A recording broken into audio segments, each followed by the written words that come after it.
we're back. Main card time.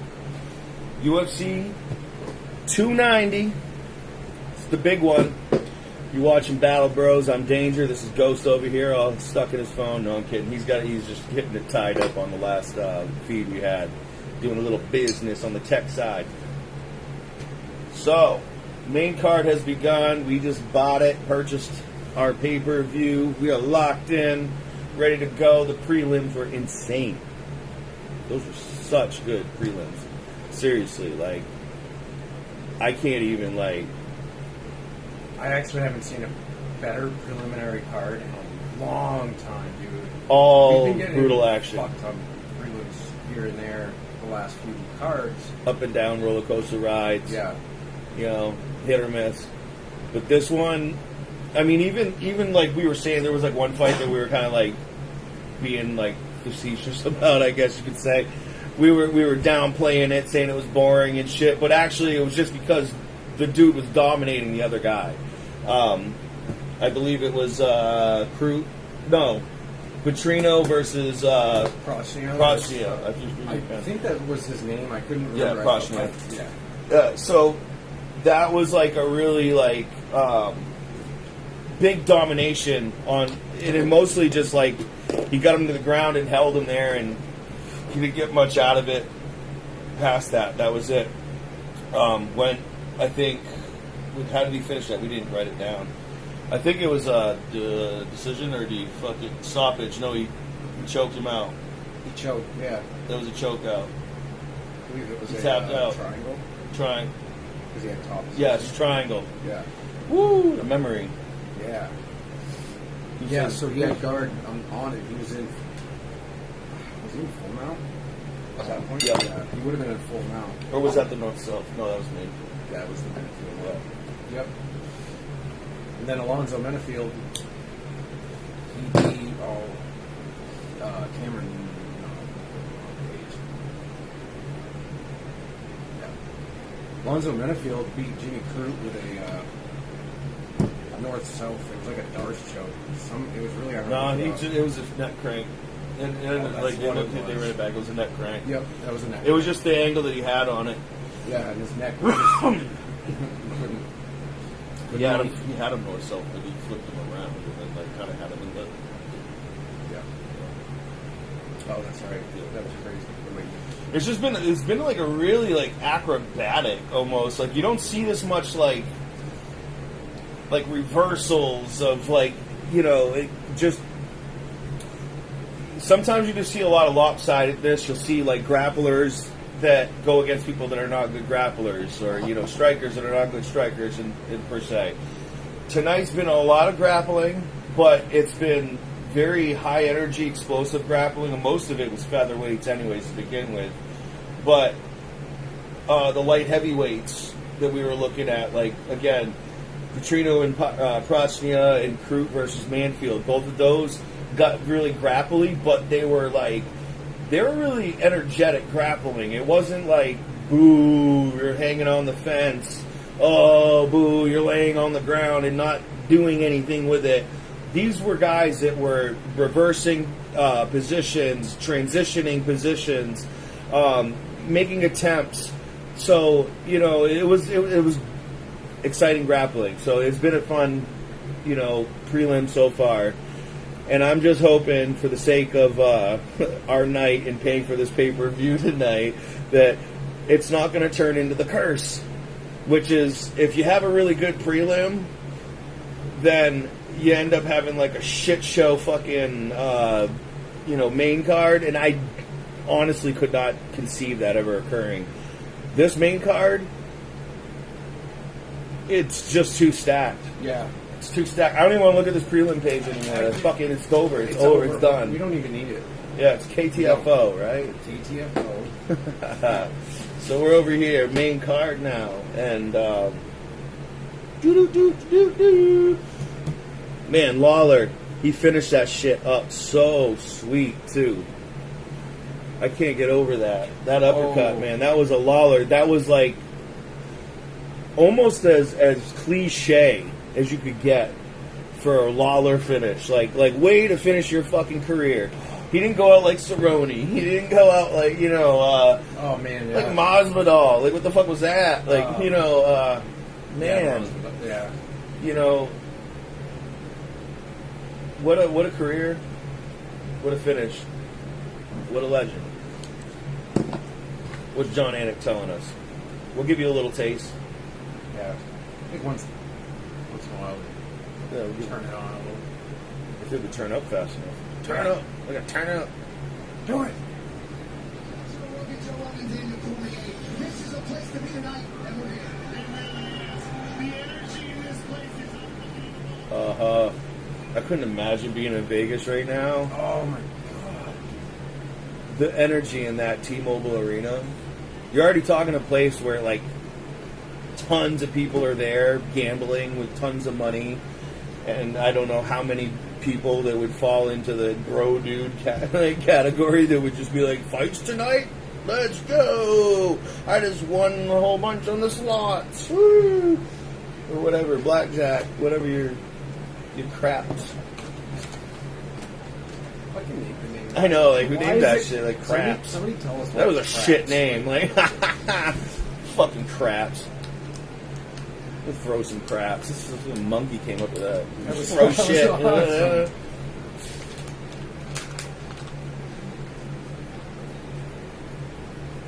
You want to talk about shit show? Go down to the craps table. Alright, I'm enough of the dad jokes. I'm sorry. Back to the fights, right? Alright. So, main card we're looking at, let's see what's coming up first, is probably going to be... Wait, did we see the... There's like another card, there's another fight on this card that I don't think we wrote down. Or is that the full main card? This is the full main card. No, what's that, the dude with the three names? Or Dricus Duplessis. No, there's another dude. They just added them back on here, I think. Go, you got the phone. Yeah. Uh, I don't know. I just want to get the, like, because you don't have this in the order, because we wrote all this stuff down based on, like, some out of order research shit.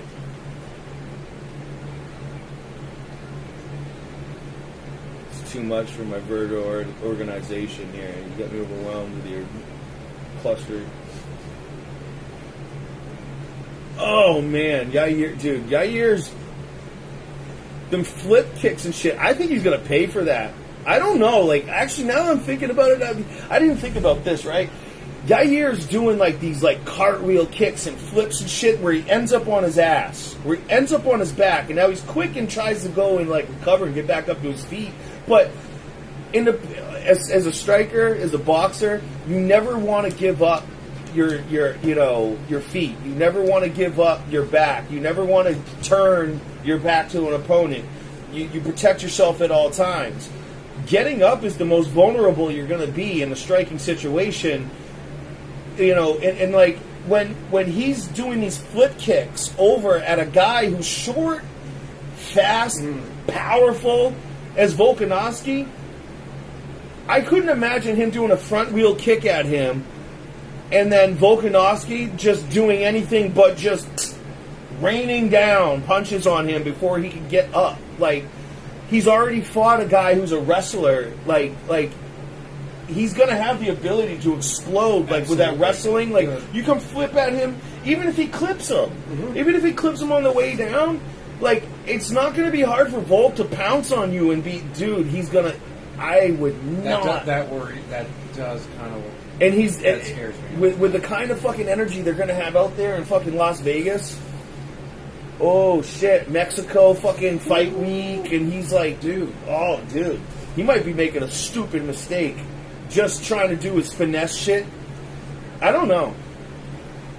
I don't think Yair's got the power to knock out Volkanovski. Volkanovski has been tested already by hard hitters, by larger people. He's been the smaller guy his whole career. He's a rugby player on top of that. Before that, there's just so much saying Volkanovski's got this.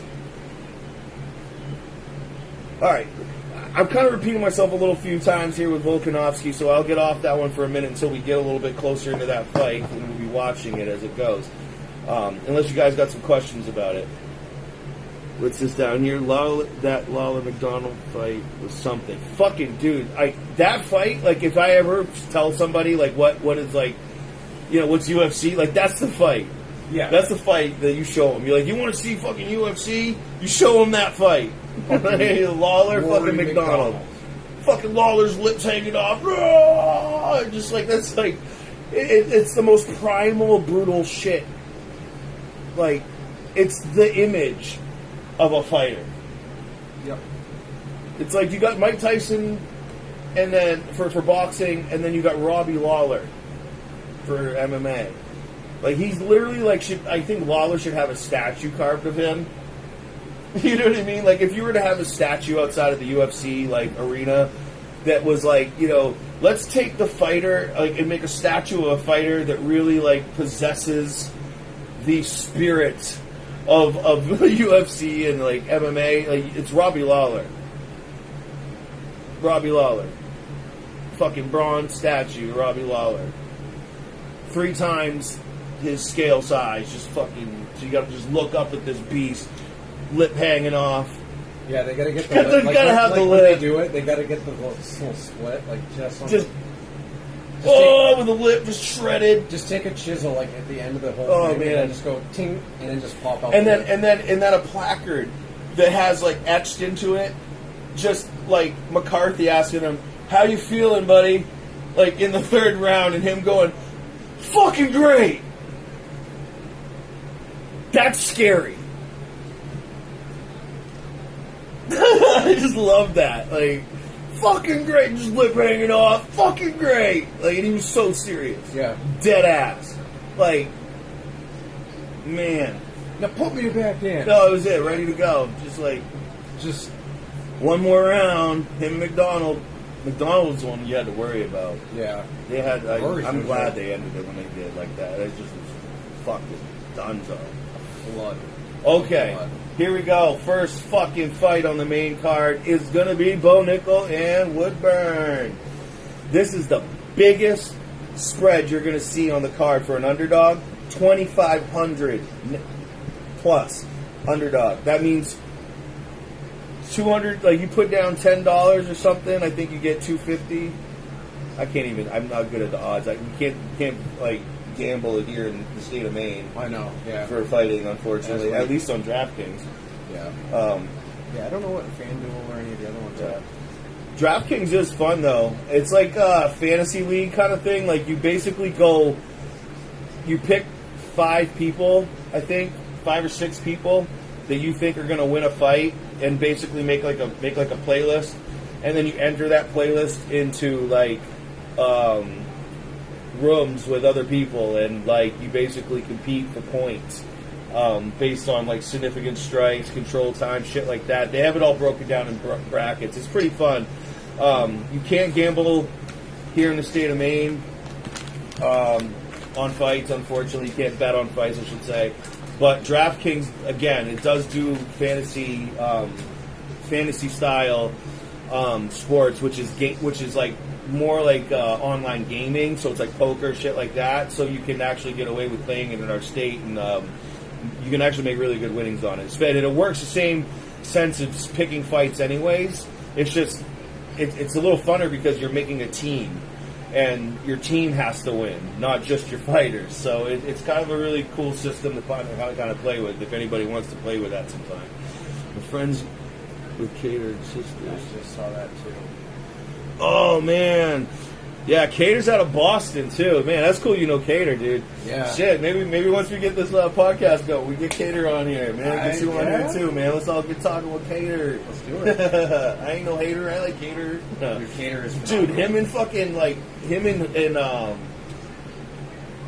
Volkanovski.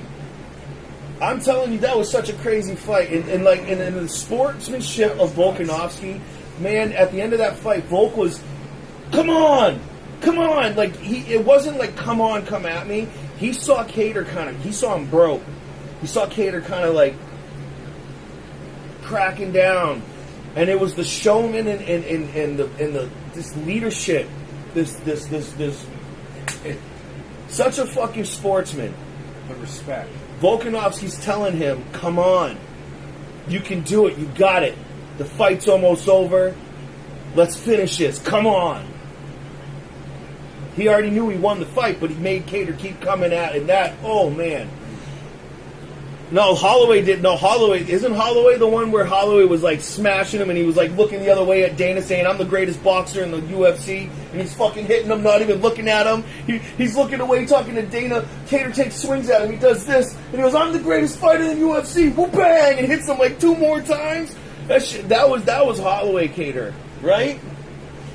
It was either Kattar or Brian Ortega. No, you know what I'm thinking of? The Ortega was the one where I'm talking about Volkanovski telling him, "Come on, keep fighting," because that was Ortega. That was Ortega. Greatest striker, yeah. The greatest striker was the Holloway fight, and I think you're right too. Though I think he's also right that Holloway was the one telling him, "Come on, keep going." I mean, dude, those guys are just they're made for the sport. Those are the guys that like. They made me love the sport. Those are the guys that, like, when I've been watching since I was a kid. I've been watching for the whole 30 years it started. You know what I mean? From the very first UFC, I've been watching. But he is one of the people that brought me back to the love of the sport after the tap-out era, you know, and like, it's like the Contender Series era that started coming in, and like, man, that was a great one. So we got the walkouts coming on. Yeah, we're at Bo. We got Bo. I didn't see. Did they already walk out the other kid? Yeah, they must have. How did he look? How did he look? He looks good. How did he look? He looked nervous. You look energy, smiles, confident. What's your thoughts? Did you see? I think he looks. I didn't get a real good look at him. You know, we were in the conversation. We got a little. But seeing from what he looked like in the ring afterwards, I think he looks neutral. I don't think he looks. We'll see. We'll see in a second. We'll get another look here when they do the ring announcement and stuff. Till it's 8. Bo looks confident. I don't see a nervousness in him. I like to do these breakdowns when they come through on the walk-ins. I really like to look at their walk-ins because that's like it's a little finite space that you can actually get a read of their psychology if you watch their body language, their gestures, the looks in their eyes, looks in their face. Are they playing to the crowd? He's very focused right now. He's playing to the crowd here for the second. He's turning to the crowd, giving them a wave, saying thank you. He's walked into the cage. But now he's back on, like, zone. And he was in the zone the whole time walking out. He looked about maybe 2 or 3 times, and his focus is in the fight.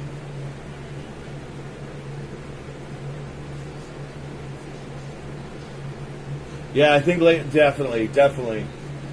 I got to go back and run back on that fight. That is definitely one of the best fights. Oh yeah, the Holloway. Sorry, yeah, I'm reading the. Yeah, that was absolutely one of the best. Like, dude, this is crazy. Oh, he's Jamaican. Yeah. He's Jamaican as far as nationality. No, he's American. Yeah. He is American. He's American. Like, I love it when they do that. It's like ethnicity suddenly is nationality. It's like, dude, these kids from America fights American. Like, whatever. I guess it's Jamaican. I'm Cape Verdean. Norwegian. According to the UFC, you know. I'm just going to throw the Norwegian flag up there, you know. This is a 420 friendly show. We do not censor our marijuana use. That's right, we are. You can't have that. No way, it's my wife. Here, light mine. Get out of here. Oh.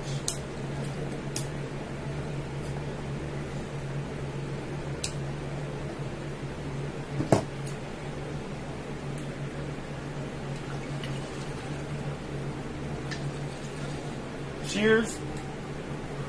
He looks pissed, focused. Oh yeah. I want to hear the crowd.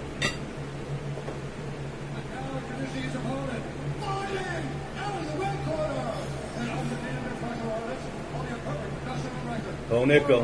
No losses. He's down. 6 feet 1 inch tall.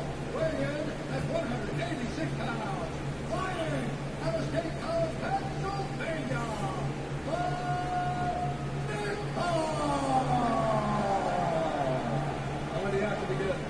referee in charge. I can't go with volume too long because I don't want him to pick up the algorithm.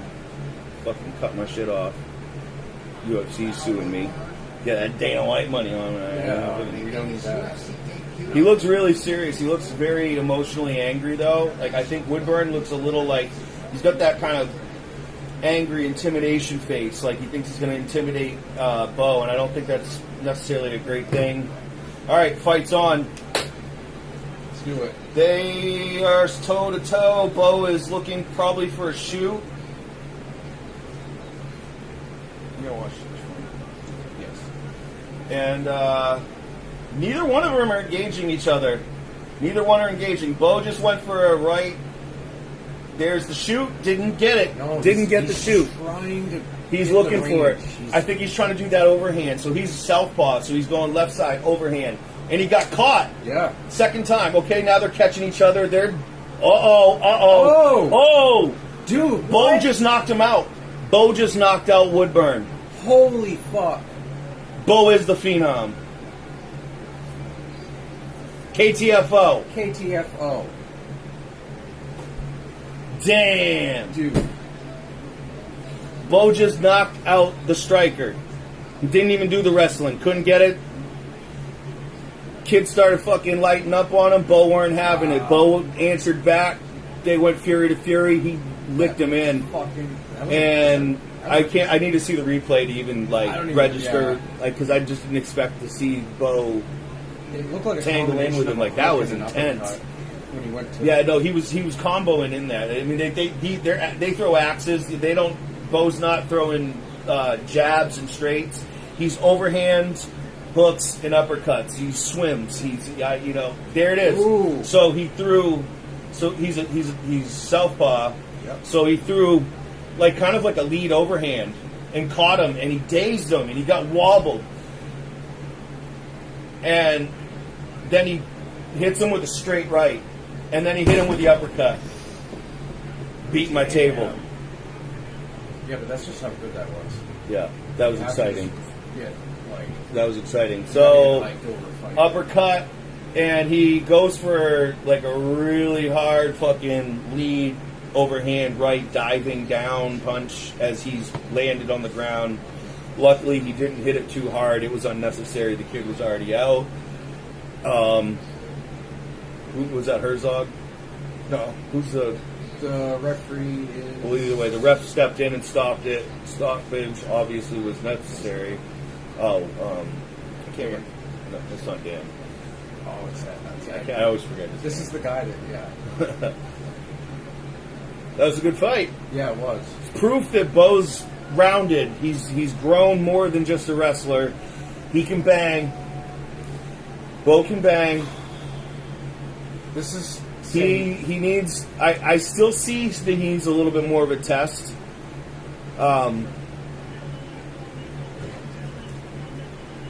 Yeah, I'm not...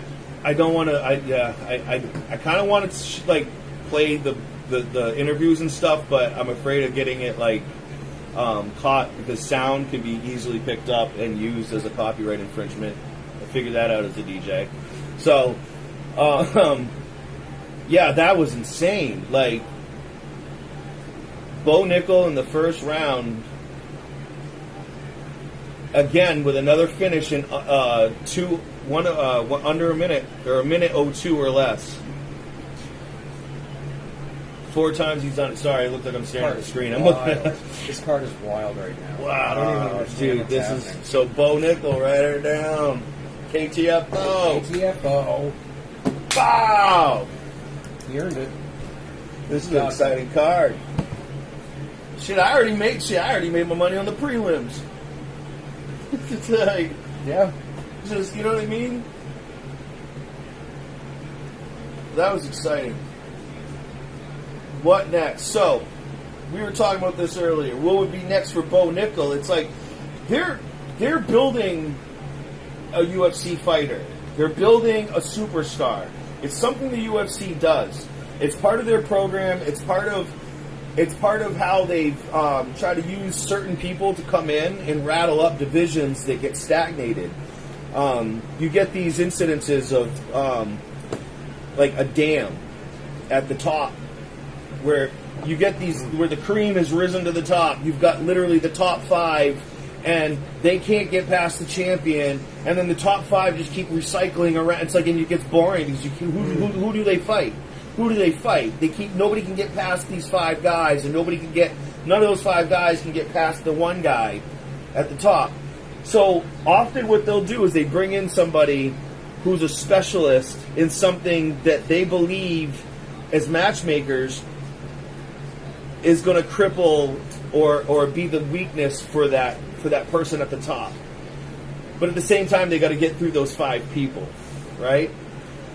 But you've often seen these guys get fast-tracked. Khamzat, they were starting with him. I think the only reason Khamzat hasn't gone forth in this is because he's having some passport issues and people aren't taking fights with him. Yep. Can't fight if nobody will fight you. And, you know, that's made it hard for them to give him another fight, especially when he fought at a weight class like that he shouldn't really be in. Like, really, they need to fast track. Like, they were going to try to fast track him to take out Kamaru, but then Leon got in there and did it. So they didn't need him anymore, you know what I mean? It's like they're going to use him to try to derail Nate. But then they figured out that card. Yeah. We're going to actually do a video about that sometime. Yeah, at some point that'll be way later in another day, like when we got some better budget and this is looking nice. But, yeah, like, they fast-track people. Pereira is really probably one of the best examples of it because Pereira, like, they knew that he had beaten Izzy kickboxing 2 times and has been the only person in Izzy's entire fight history to have knocked him out, but he did it in boxing or kickboxing, and he did it to Izzy when Izzy has got 80 fights underneath his belt plus, right. So this guy, is his nemesis basically, and they knew that. Well, hey, like what if we brought in this guy who's knocked out Izzy in this other sport and turned him into a UFC fighter and got him kind of like skippy hippie, around people and line him up to get in the ring with Izzy and just get them 2 to fight and make a bunch of money. Because we all understand that the UFC just makes fights. The ranks don't matter. It's not like other sports in boxing or wrestling or other fucking divisions of sports where 1 fights 2 and 3, like that's... You fight the numbers around you, but in this sport, the ranks are kind of superficial. Really, it just shows like who they put against who, and did well. It's kind of like it doesn't have the same, I guess, authenticity, but they can fast track people up to try to derail somebody. So when you got Izzy, for instance, at the top, and nobody can beat him. And then the 5 people below him are just recycling through, and you can't get anybody to match them because they outclass everybody you bring up. And it's just like, you can't get them through them. Same thing kind of Volkanovski's been saying about stop feeding my potential fighters, my potential contenders, stop feeding them to Max Holloway. Because Max Holloway keeps beating them, and then they can't get, so you know what I mean? It's like, and I've already fought Max fucking 3 times. Nobody wants to see me fight Max again. So stop feeding people that can fight me to Max Holloway. So this is kind of like Izzy had that situation, and then they were hoping that he was going to move up to lightweight. He went against Jan and then lost it, and he comes back. And then again, they didn't do the interim thing, right? No. Like they did this time with Volk, which is why, again, they've learned from this Izzy situation to do this with Volk, to relinquish that championship and have 2 people fight for that and then have him fight that person for it back. Because then you're stirring it up and making the division exciting, and you can lengthen out the card and get some fights out there that people want to see in that division. So they didn't do that with Izzy. They didn't relinquish his belt, so when he came back, he's still champion, and then who do you put as a contender? Right? Right. So it's just, again, you're right back to the dam. Right. So what they did is they got Pereira, and they're like, this is how we're going to get his ass out of there. And they fast-tracked Pereira. They gave him some tune-up fights, basically giving him people to fight, opponents that were stylistically going to lose. There was just no way for that person to be able to fight the kind of caliber of kickboxing that Pereira had, plus the size he is, he's enormous. The guy's like 6'6" or something. I think he's around. Is he taller than Izzy? I think he's taller than Izzy. He's 6'6". Yeah, he's 6'4" or 6'6". Yeah. And like he walks around at 225 pounds like he's a heavyweight. He walks around as a heavyweight. And he should be fighting at light heavyweight at 206, which he's basically doing now that this whole Izzy thing's done. So they put him in there with Strickland, which they knew Strickland, all you had to do was go Strickland. There ain't no way you could beat him on your feet. And Strickland, oh yeah? I'll fucking show you. And he fucking went in there and just went toe-to-toe and stood right in front of him, and Alex Pereira just fucking knocks him out. Like, what do you think he was going to do, dude? You have all these other skills. You could have beaten Alex Pereira with wrestling and jiu-jitsu and all these other things. Didn't even try to shoot. Just stood in front of him. Sean just did what Sean does, is be a fucking meathead. And he was manipulated by, obviously, the right people. You know what I mean? It's kind of like, again, this is how the UFC can get people to fast track up through the ranks. Now Pereira had a rank, and they decide that as a number 6, that he was going to go ahead and directly go and fight against Izzy for a championship. He's going to skip the top 5. And as soon as he does that, you've got the guy, you've got the answer in there. So how did we get here? We were talking about Bo. Bo just won. He's now 5-0. Is that not about where Pereira was when they put him in the ring with Izzy? Well, the problem is now you got to give him one ranked fight to prove that he's contestable. He's got to have one ranked fight. He has to become ranked. Right? Yeah. They did it with Khamzat. They put Khamzat in there with Burns, Gilbert Burns. And Khamzat won. Now, for the lightweight division, or no, the welterweight division, I'm sorry, the welterweight, lightweight, my God, Khamzat? Fucking no way. For the welterweight division, which he's kind of too big for, yeah, like, he was ready for a title shot. Or maybe going against somebody like Covington. That was kind of like supposed to be the fight. But Covington wouldn't take the fight. And I think that Masvidal shit that went down with Covington, supposedly he got a concussion. So maybe now he can't get cleared. If you're going to go and say for the court you got a concussion, then that means, guess what? For the sport, you got a concussion. Yeah. That means you got to go to a doctor and get cleared. And you're going and saying, well, I can't fight it. You're going to the court and trying to say, I can't fight anymore. This guy ruined my career and I'm losing money and I want to sue him. I'm losing money because I got a concussion. That's going to ruin your chances to be able to get a fight in the UFC. He knew that, so he played that card. So there's a reason why Covington wasn't able to go against Khamzat. And then now nobody's going to take a fight with Khamzat. And what do you do with him? Do you just throw him in there with Usman? And what did they do? They ended up taking the fight with Leon instead with Usman, and the Nate debacle with Khamzat and yada yada. So and now his passport's fucked up. Right. So you can't get Khamzat in there. He's kind of like a failed project that was being tailored. But he's an example too of one of them that the UFC will get these characters, these specialists, and just get them running through people with just the right tune-up fights with stylistic matchups. And just fast track them so they can derail somebody. These are literally weapons designed to take people out in the sport because they get too good in a spot. They're holding spots. They become gatekeepers. They become, a dam. With no fish ladder, and these guys just get blocked up and they can't get past them. So. And then the division just kind of floats and it gets boring. And it just who should fight who? I mean, there's who should fight who? Who's going to fight the title? Everybody's fought each other like 3 times already. And then it's like you can't just feed them new people that haven't been tested. But if they're getting beat by the people that you need that are going to test them before you get to the champion, it's like who's going to fight the champion? Who are you going to put in the mirror with? You going to put him with somebody untested? You can't. So that's what Bo Nickel is. Bo Nickel is a prized fighter being designed specifically to take out Izzy Adesanya. That's specifically what it is. So who does he fight next? He's on the same card right now with 2 middleweights, Duplessis and Whitaker. Perhaps he takes a loser of that fight.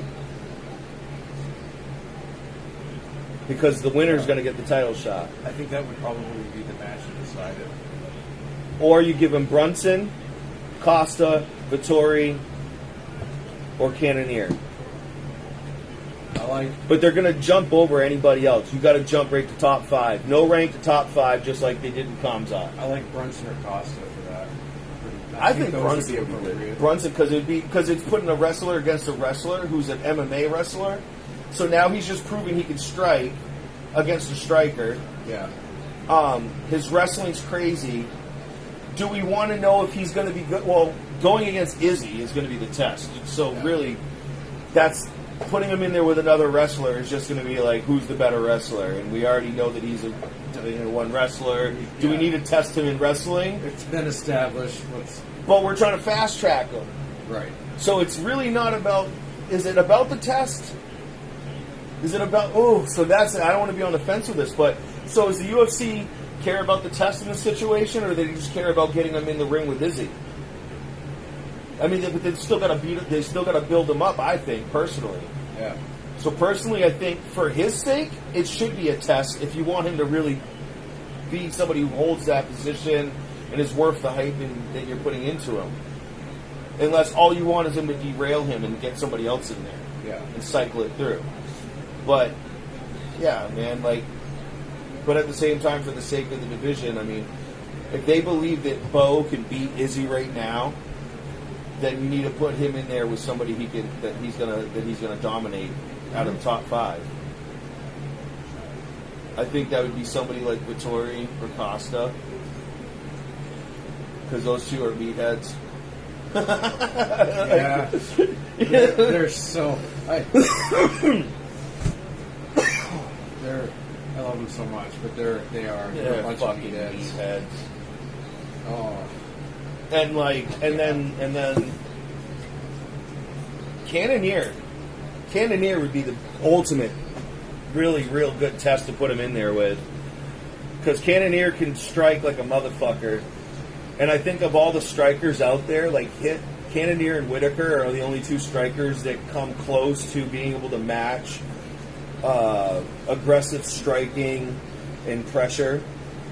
That would at least give you an idea of what you'd be up against as a test or as a learning curve to find out about how to go against Izzy.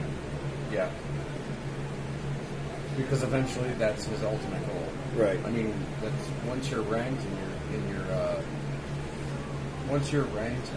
Bo Nickel, that's where you want to be. Ranked and Bo Nickel. Once you're that's your ultimate goal is Izzy, as long as he stays there. I mean, it could, who knows? There might be another fight between then and now. Maybe Izzy gets dethroned, but probably not. Duplessis? Do you think Duplessis beats Whitaker and dethrones Izzy? That'd be fucking that would some be weird shit. Plot twist. That'd be some Hedron Collider fucking shit. Split dimension. Like proof that we just split off into some fucking... Tore the fucking universe in half because Duplessis just walked through the first fucking... the last 2 people in the middleweight division that mattered. Oh, there she is. Sorry, I got a huge crush on the ring girl. Can you guess which one? If you're watching the Dan Hooker-Turner fight, you know.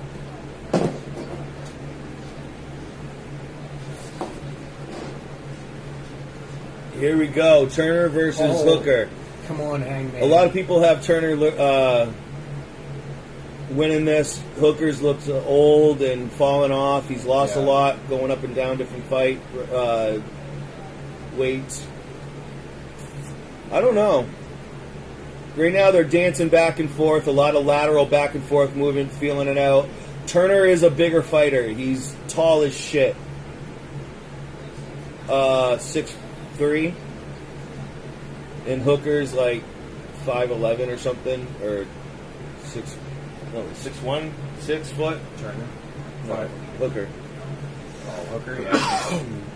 He's smaller in this, which is he's usually the bigger guy. He's usually the bigger guy, and now he's the smaller guy.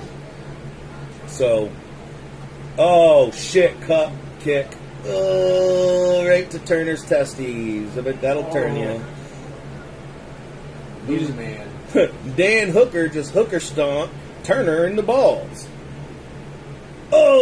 Oh! I hate that replay. That was a good one. He got all of it. That was perfect. All of it. In the worst way. All of it. The full package. Like, UPS delivered. Full Fucking UPS express to the package. Same day delivery. Hooker stomped the balls. Yep. Take your time, boy. Yep. Yeah, he Oh, yeah. deserves Take that. your time. Oh, Woo! So, that'll give us some time to talk about this fight. so yeah. Turner's, That was really a feeling out process. Turner was hitting him good. He's already got some, looks like Hooker's got some marks inside of his eye, right in here.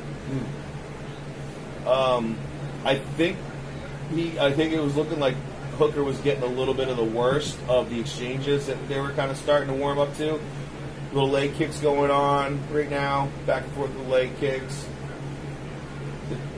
A lot of shadow boxing going on here. Nobody's really hitting each other, just feints. Yep. They're kind of scared to get each other. A lot of oblique kind of kicks, forward kicks to the legs. Yep. Trying to more like push each other away, as Right. opposed to trying to do any kind of like nerve damage. None of them calf kicks. Not trying to get that nerve in the back, and not that they're poking. They're reaching. They're really looking for that range. I was about to say. Go No, ahead. actually, Go I ahead. was going to say that this is really a range finding process right now. They're really just feeling like They're range finding. No, But like they they are. are. They're range finding. they're range finding. They're kind of testing each other's strength, They're scared. the speed. They're scared. Yeah, there's a lot of respect right now. Yeah, and they're scared. Yeah. Now you respect. At this point, they're just scared. Kicked him in the balls, man. Yeah, it's pretty scary though. Like He kicked him in the balls. There ain't no more respect. Yeah. Ain't no more respect. You That kicked is- me in the balls. Ain't no more respect. I don't care if it was an accident. You kicked me in the balls. Yeah, that just pisses anyone off. But now he's just it's scared. personal. Yeah, no. But he's not. Like, so I think he's scared. Yeah. Oh, do you see these? They're just flailing. Both of them are scared. This is going to be the botch fight on the part. Oh, maybe. He's giving a little Turner's trying to turn her up. Turn her up, Turner. Oh, I got money on you. did a nice spinning back. Oh, okay. So we got some kicks coming out of Hooker now, which is one of his dangers. You want to watch out. Turner's got kicks too, though, and he's got the range. But it looks like Hooker's found his. Ooh, now okay. So Turner went for a hard leg kick, hit him in the back of the calf. Really got it good. Switch kick. Kind of hung him on it. Yeah. What switch kick? Jalen Turner, he's quick, He had yeah. a good spinning back kick earlier too, right? To the So they're warmed to the up body. now. Hooker. They ain't scared no more. Ain't no more respect. Hooker just went for a shot. Oh, He went for a straight right and tried to shoot. Didn't get a takedown. Stuffed. Which I'd expect, like, honestly, Hooker to be the one to go for the shoot first, and just because I think he's the more timid in this one. He's lost so many fights. He's got more to prove. The last thing he wants to do is lose to. He needs this rank. He's fighting number 11. He's number 12, and he's fighting 11. You know what I Right. mean? And like the last thing he wants to do is continue to get this losing streak at his age. He'll get cut. There's not really anybody else to put Dan Hooker in there with. It's an eventuality. Oh shit! Dan's getting pieced up. He paid for that kick. He went for a high kick. He got caught. Jalen kind of held it, started landing it back on him real quick. It hurt him. He's good. He's recovered. They're toe to toe again at range, but that was points. That's significant. That's going to be some. Oh, that was a good sidestep. So Jalen did this really dope move.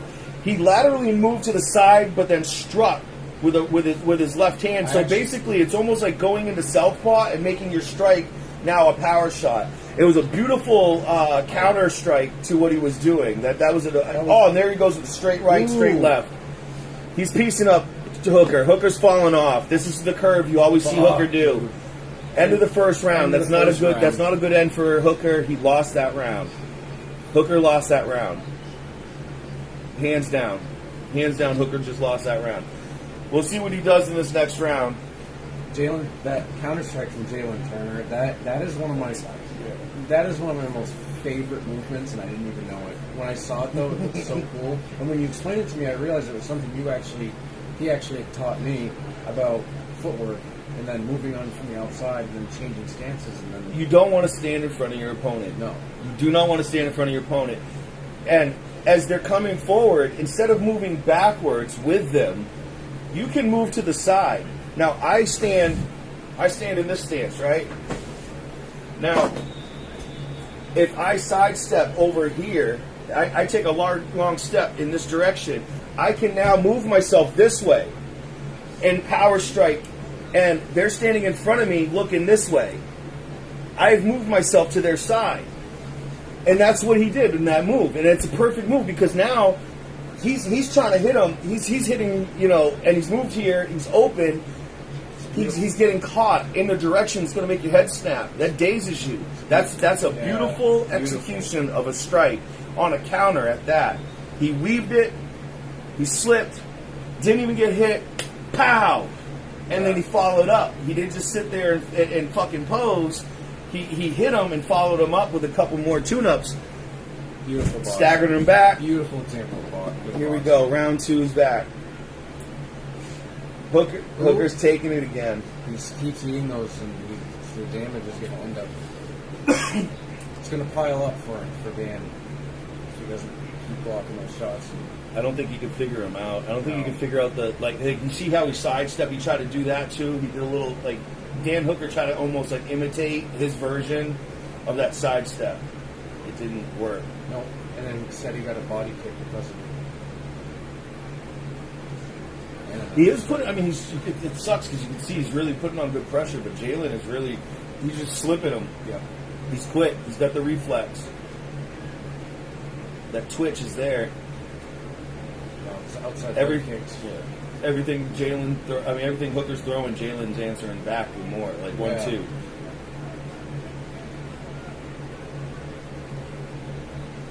Oh man. 1-2. Hooker needs to get his hands up. He's got his hands down low, and he's going for leg kicks, and Jalen's just throwing fucking punches over the top. Ba ba ba ba. Yeah. Should be ready to See, and they're be ready to guard the head. They both got their hands down, but Jalen's the taller guy. He can afford to have his hands down more. He doesn't, because he's on the end of the reach more. Hooker has no business having his hands down right now, especially after the last round. He's taking too many hits, all to the head, upper body. Jalen is trying to hook it to the body, but it's not enough that you should be. He's just tired. I don't think. You think he's gassed? Yeah. He ain't got that cardio. It's got to be the only other reason. Oh shit! He just took a kick to the head.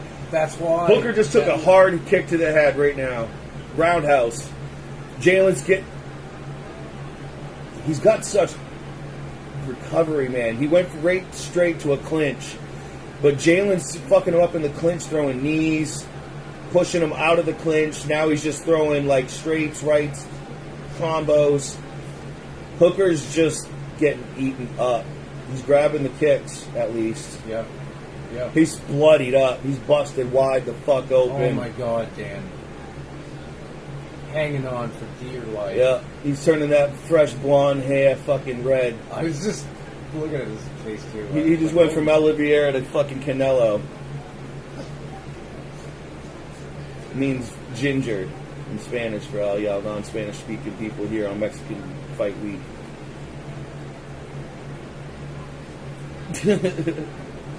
Oh shit!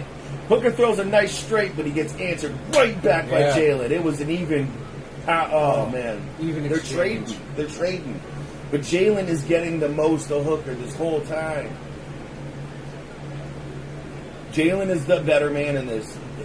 Hooker is harsh, and he's not going to stop. He's continuing to go. He's doing the damn Hooker thing. but he's eating every bit of it.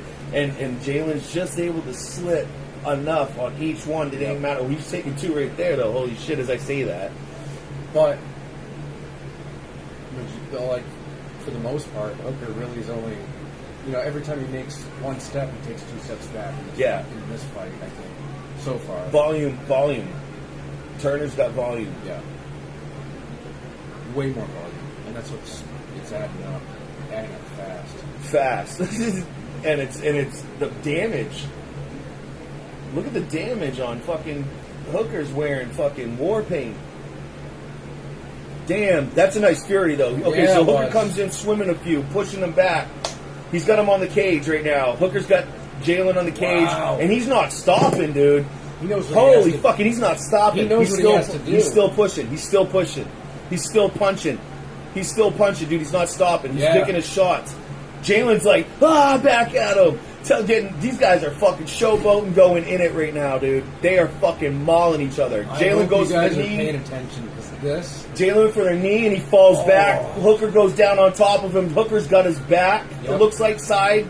He's got side control. He's got the back. He has the back. He's going for the rear naked choke. He's got the rear naked choke in place.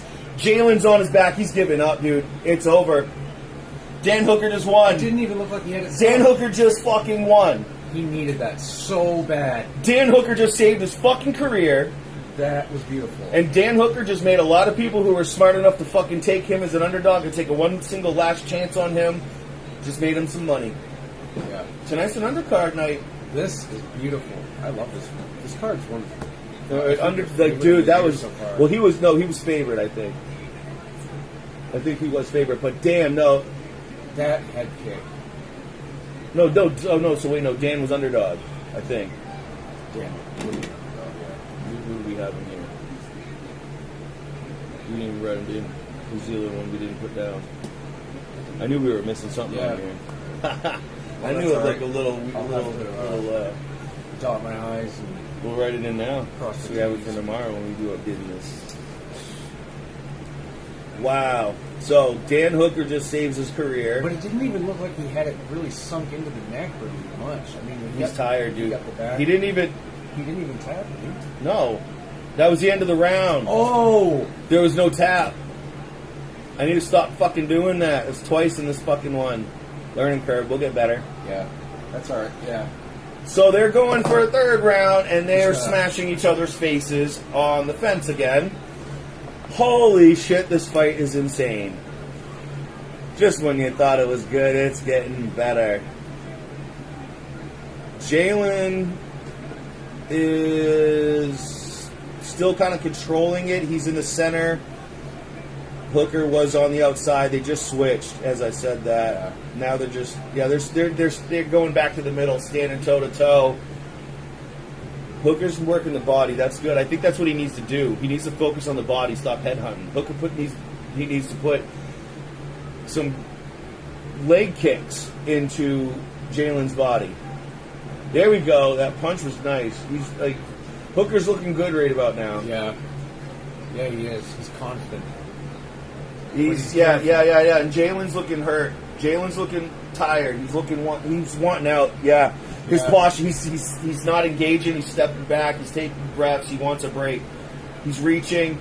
He's gone for the shoot. He took him down with a double around the waist. He's on top in full guard. He's got full guard, but if looks like okay. So Hooker can get the hips, he can get out of this. Hooker's in a weird like Indian leg position. Now they're up. Never mind. Wow, this fight is crazy. They're tired as shit. Wow. They're exhausted. They're punching through dreams, but they still got power somehow, hurting each other, and they're just going. I can't even tell you what the strikes are because it's back and forth. They're almost in a clinch. Jalen's on his back. Oh, man. He's ground and pound. He's turtling up. He's full mount, ground and pound. Full mount, ground and pound. Standing ground and pound. Full mount. Standing over the top. Dan Hooker raining down onto Jalen Turner. So now he has full guard on. I should say Hooker has full guard on Turner now. Yeah, and they're taking a breather. They're breathing. Ref is telling him to get going. Come on, guys, let's fight. Yeah, if This is crazy. they Now, need to keep moving. Or there it is. There it is. So stagnate. Dan's kind of like putting some in the body. Yeah. They're so tired, dude. They're just on the floor, like laying on each other. Dan's Dan. hair is so red now. That is.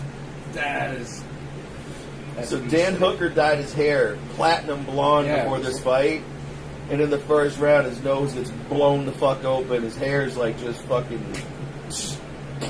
looks like a lion's mane after taking down a zebra. And they just spent half an hour feeding on it. And now he's just laying there on top of it, just in a fucking in a food coma, just like he's the wildebeest still alive. Like, let me up, I'm dying. Why? This is fucking. This is a sloppy end of a fight, but it's. I'm gonna give it to Turner. Turner won. I'm gonna give this to Dan Hooker. Dan Hooker won that last round. Definitely won. And he's winning this round, even though he's like got nothing left in him, and he's just kind of like laying on top of his opponent, just throwing necessary swats to show that he's in enough action, so the ref doesn't stand him up, which keeps him in his advantage position, and he can just ride out the last minute of the fight that's left, as long as he continues to do what he does. Jalen Turner has no more energy on his back to be able to get up or fix the situation from where he's at. And the fight is going to end like this. You got 36 seconds left. Dan Hooker's doing what he's got to do to just keep putting body strikes in. Nothing really significant to say. That knee to the stomach didn't help though. Turner got up. They just got up. They're back on their feet. Doesn't look bad. Holy shit. 13 seconds left, and these two are still going to go fucking at it. 10 seconds left, and they're still going to go fucking swat to swat. They're taking swats. Who's getting the last punch? Turner. Dude. Nobody. I want That's this it. I want this to be a. That's it. This should have been a 5-rounder, dude. Oh my god. They wouldn't have made it. He's going to... I mean, I think that last bit was the adrenaline. Yeah, dude, no, they did. Yeah, dump of just like we got to do everything now. yeah. That was like on the bike. Seconds. That was like on the bike last night. Like, we had the last 2 minutes. We were like, "Go all in!" I just got my heart rate to 178 on the bike. Dude's hitting 178. Fucking heart attack on a bike. I'm just going, and you're just slapping me on the shoulder like, Are you paying attention? Check your screen out, buddy. Did you forget how to count? Oh yeah, numbers. Oh yeah. My heart's going to explode. I don't know. My heart's about to explode. I can't count. I forgot that ability. I lost that ability. You know. All you have to do is just stop pedaling.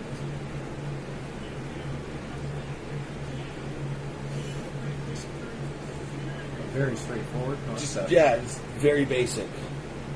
Rudimentary. Yeah, really. Yeah. Wow, that was a good fight, man. Oh, I think Dan Hooker wins this. I think he does. Look at Volkanovski. So they're showing Volkanovski in the back. Yeah, look at them. They're getting excited. They're jumping up. They're from the same country. They represent Yep. Australia, and that's big for them. He's leaning on that fence like. He's like, that's a man who just put in the work. I think he won. Yeah. He took some fucking beating though, dude.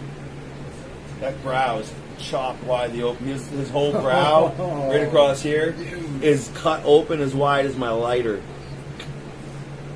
Like just, you're seeing inside that shit. That's crazy. Of course, the swelling makes it do that. It exaggerates it. It's just like, it's all swollen, so it's just like, it's all blasted open. They're so adrenaled up right now, they can't even fucking feel that. He has no idea. 20 minutes from now, he's going to be like, oh my god! As soon as the adrenaline stops. Oh. Yeah. For the next week, he's gonna feel like death crept up inside of him and just did all kinds of things that we can't say on this video to not get monetized. Yeah. So, yeah. So yeah, Dan Boyd, Dan won. you got it. He done it. Split decision. Split just like his brow. So one of those rounds was like tied. Dude, Two of the judges just like two voted for him. Two judges on two judges' cards. So there's three judges. Two judges had Hooker. One judge had Turner. Okay, that makes sense. So it's a split decision. The third guy made the swing. That's why there's three judges. So one of them felt scoring round to round. They might have had 2-1 Turner, and then the two other judges had 2-1 Hooker. Then it's A split decision. Hooker for the win.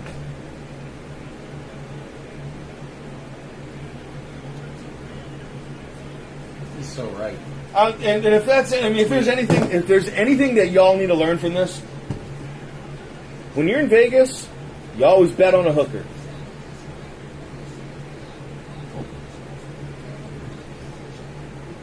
I fucking love you. That was awesome. Them's the rules. I don't make it. It's not my fault. I just follow the rules. Look at this dude's hair. This guy's, yeah.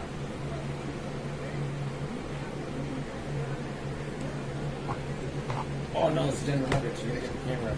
Get them nuggets out of You're here. gonna get the NBA. Get your nuggets out of my shit. Miles Teller, Top Gun Maverick, No, there's Teixeira. Sheriff. Yep. Jung Wei Lee. Jung Wei Lee, she got her passport. Yep. I'm psyched. Rey Mysterio! Mysterio? He's wearing the mask. It's so dope. Dude, Olivier, Bronx. Cheeto behind him, Cheeto. Vera. and Taporia behind him. Taporia, yeah. They're showing the crowd. We get geeked out. We're nerds. So, We pick out people in the crowd. star-studded crowd. Star-studded crowd. All kinds of fighters. Mel Gibson They had, talking trash, saying racist shit. drunk, Saying racist shit. blaming it on the drunk. Man, I wish I was there. I just want to hear it. It'd be entertaining. Yeah. Get two shows in one. Robert fucking Whitaker. Oh, dude, I don't know. I'm still not Duplessis. ready. Yes, let's talk about this fight. Whitaker Duplessis. This is what we got coming up next. So, Whitaker, dude, he is the gatekeeper. We've been talking about this kind of earlier all night. yeah. Kind of like tonight is one of those nights where they're building up what's going to happen at the very top of these divisions. These are the turnover points. We're seeing turning points. So tonight you got Moreno with his title on the line. You got Volkanovski with his title on the line. You've got now Whitaker, who is the gatekeeper to Izzy. Nobody left to fight Izzy. Here comes Duplessis, moving up the ranks, and again, this is kind of like one of those. Let's get him in here to try to see if we can give Izzy somebody new. Yeah. But unfortunately, the way that the middleweight division is built, you have the structure where you've got to get through Whitaker now because of the way that matchups have been. The way that Izzy has turned over 2 times each person below him. So you need somebody who's not one of them, who's not in that top 5 to be able to come in. Somebody fresh. Because we've all seen it. You're not going to sell the fight. We've seen this fight before. We don't think they've done anything in their fight since that proves that they're now ready to go and do it. They've got some new thing that they learned, and it's going to be the game changer. The only people that they have right now is that you can put in the ring with Izzy that are new people would be Duplessis, Sean Strickland, Yep. and Bo Nickel. As of tonight, I wouldn't say Bo Nickel gets a title shot. Let me reel that back. Not without a rank. But he's on his way. And that's so, like, Absolutely. tonight is really revolving around this, like, you know, when it comes to the middleweights, there's a lot going on with the middleweights right here. Tonight's all about that middleweight division. Moreno's division, too, the flyweight division. It's going to be stirred up, you know? We'll get there to that fight. We want to talk about this one anyways for now, so... Whitaker versus Duplessis is an interesting fight because both of these guys, honestly, everybody keeps talking about Whitaker and his style, and everybody keeps talking about Duplessis and their style, and honestly, I personally think they're matched, like, as far as, like, how they fight. The question is, who's faster? Because, like, if you want to go and break it down attribute to attribute-wise, like this is a video game for a minute, okay? Yep. They're the same amount of stars. Their power is the same. I would give speed to Whitaker, though. I would give speed to Whitaker. Yes. And, you know, he's also got, like, this really great ability to like, you know, grapple really well. And the way he walks people down. But that's the problem, too, is that you've got somebody like Duplessis who also will walk people down. And he has no problem taking damage and just keep punishing and pushing back with pressure. So it's like these two dudes are literally, if you were to describe the two of them, it ends up sounding like you got two battering rams just going like this against each other. Like, it's fucking... This is going to be an insanely weird fight to watch. Because... Oh, man, I hope actually... I was talking earlier about the curse. Sorry, it just dawned on me. I'm like, this might be the cursed fight on the card where they both end up standing there kind of not engaging each other as much because they kind of cancel each other out. Yeah. It's the neutralizer, like, factor where they both have these, like, certain attributes that kind of cancel out the other ones, like, so much that it's like they clash.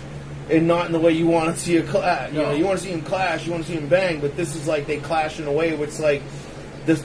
They can't get into a fight. No. Does that make sense? Yeah, they can't. They don't know how to engage because they're both of them are nervous of their wrestling, but then they're thinking about striking, and then Like you were calling it respect. Like, right, they have too much respect for each other. They don't dare to sort of make a move because they don't really know what to think of their other person's movements or what they're going to do next. They just don't know. There's too much fear of the unknown, and so they end up standing there and just sort of looking at each other, and then nothing ends up happening. Someone might throw a jab or maybe a little leg kick and whiff. Just a lot of feints. A lot of feints, kind of just moving, you know, trying to get someone to react or throw something so they can counter strike, but Stay out of range. And then they get right, and then ultimately they stay out of range, and a fight never really even happens. They're going in and out of each other, and it's stalemates basically. It's a stalemate fight. It's unfortunate when it happens because it can happen in a lot of good matchups. I don't think Whitaker's going to do that. As we say that, like, I mean, just like I want to throw the perhaps out there because I'm always worried that will happen, but in all honesty, I don't think either one of these are like. When you listen to their interviews this week, Duplessis has been getting booed and like being like extremely downplayed, I guess, in the not just the media but the fanfare. Nobody's really got him beating Whitaker, and they're even kind of like disrespecting him and like, you know, booing him during the promo press conferences and shit. But like listening to him talk and like knowing how his attitude is and like what he's speaking upon as far as like this isn't a guy who's looking for clout. You know, he's not out there just trying to get brownie points. You know, this is a guy who really does have a certain air of confidence. He works, he grinds. This guy has done a lot of damage, and honestly, like if you see some of his old fights, he's got his mouth open, and a lot of people thought he had some problems with like being gassed out. The dude had a deviated septum. His nose was so destroyed that he could only breathe with 10% in one nostril. The other one was completely closed. So he's breathing he was breathing out of his mouth the whole time. Now I want to say something about that. Could you imagine spending a long duration in your career basically fighting with one of those oxygen deprivation masks on? Oh, how that would condition your Isn't that lungs. right? Isn't that a training? Yeah. That's a training that people will go and do high altitude training. That's something Yair was talking about. He went out in some Aztec temple shit out in Mexico. Damn, that's so and intense. it was like 10,000 miles or feet or something, not miles, 10,000 feet above the sea, and like he's at high altitude training in isolation, and the reason you're in high altitude is the oxygen's thinner. You wear them oxygen masks, you're not getting as much air.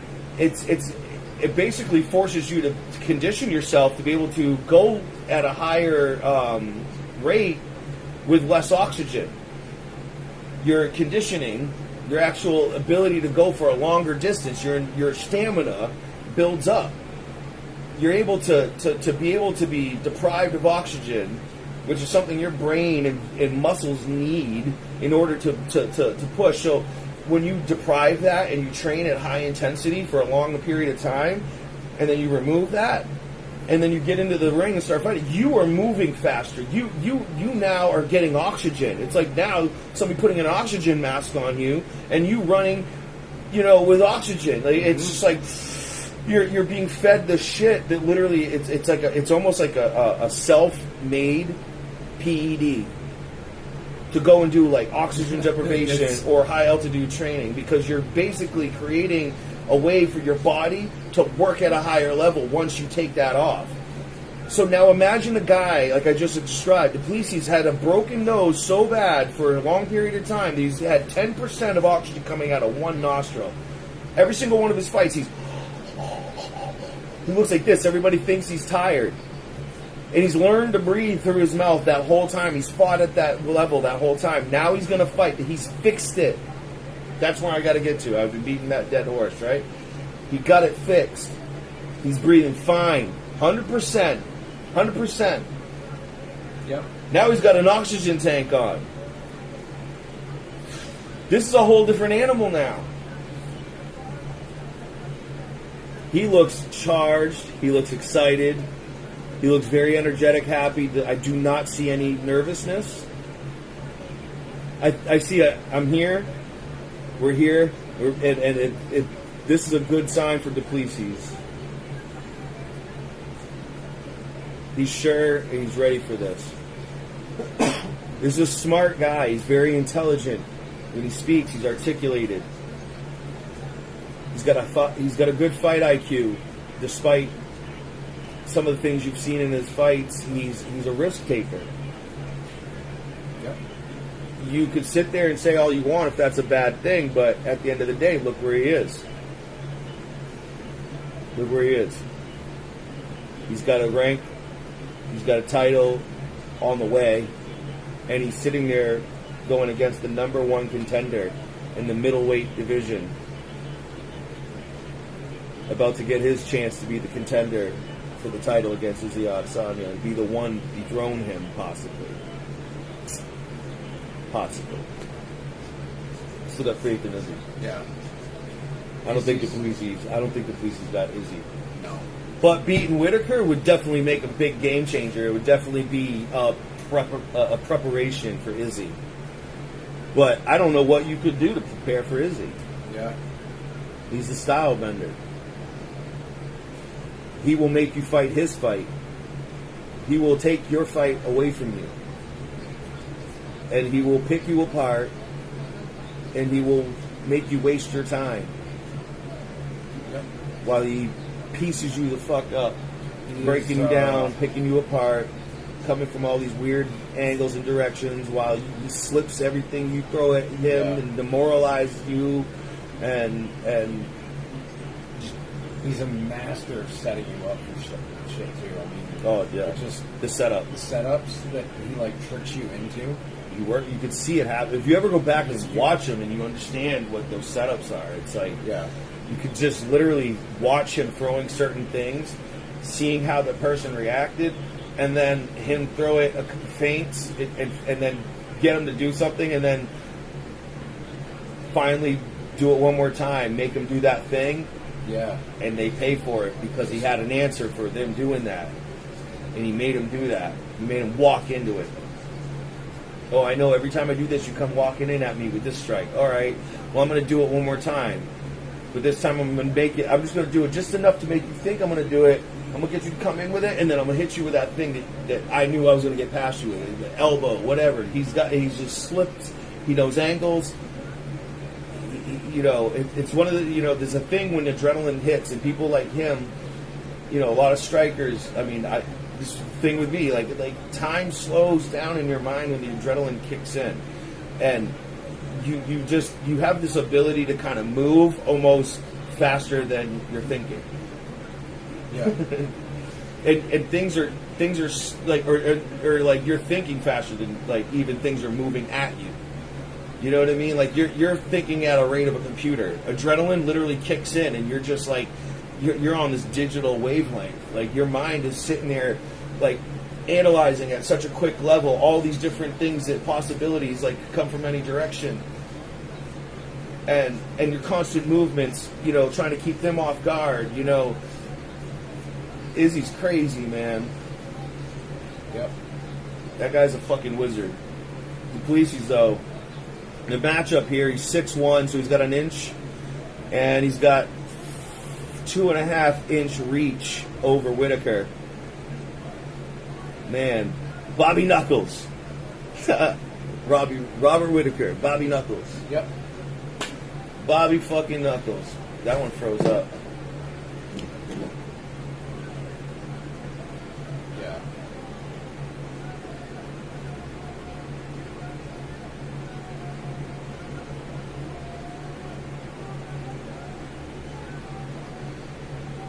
Yeah, this is... So that they're just doing the announcements. I talk too much. What do you got on this? You're being a ghost over there. I can't wait to see Robert, and if he can come out with all that speed and really keep the angles.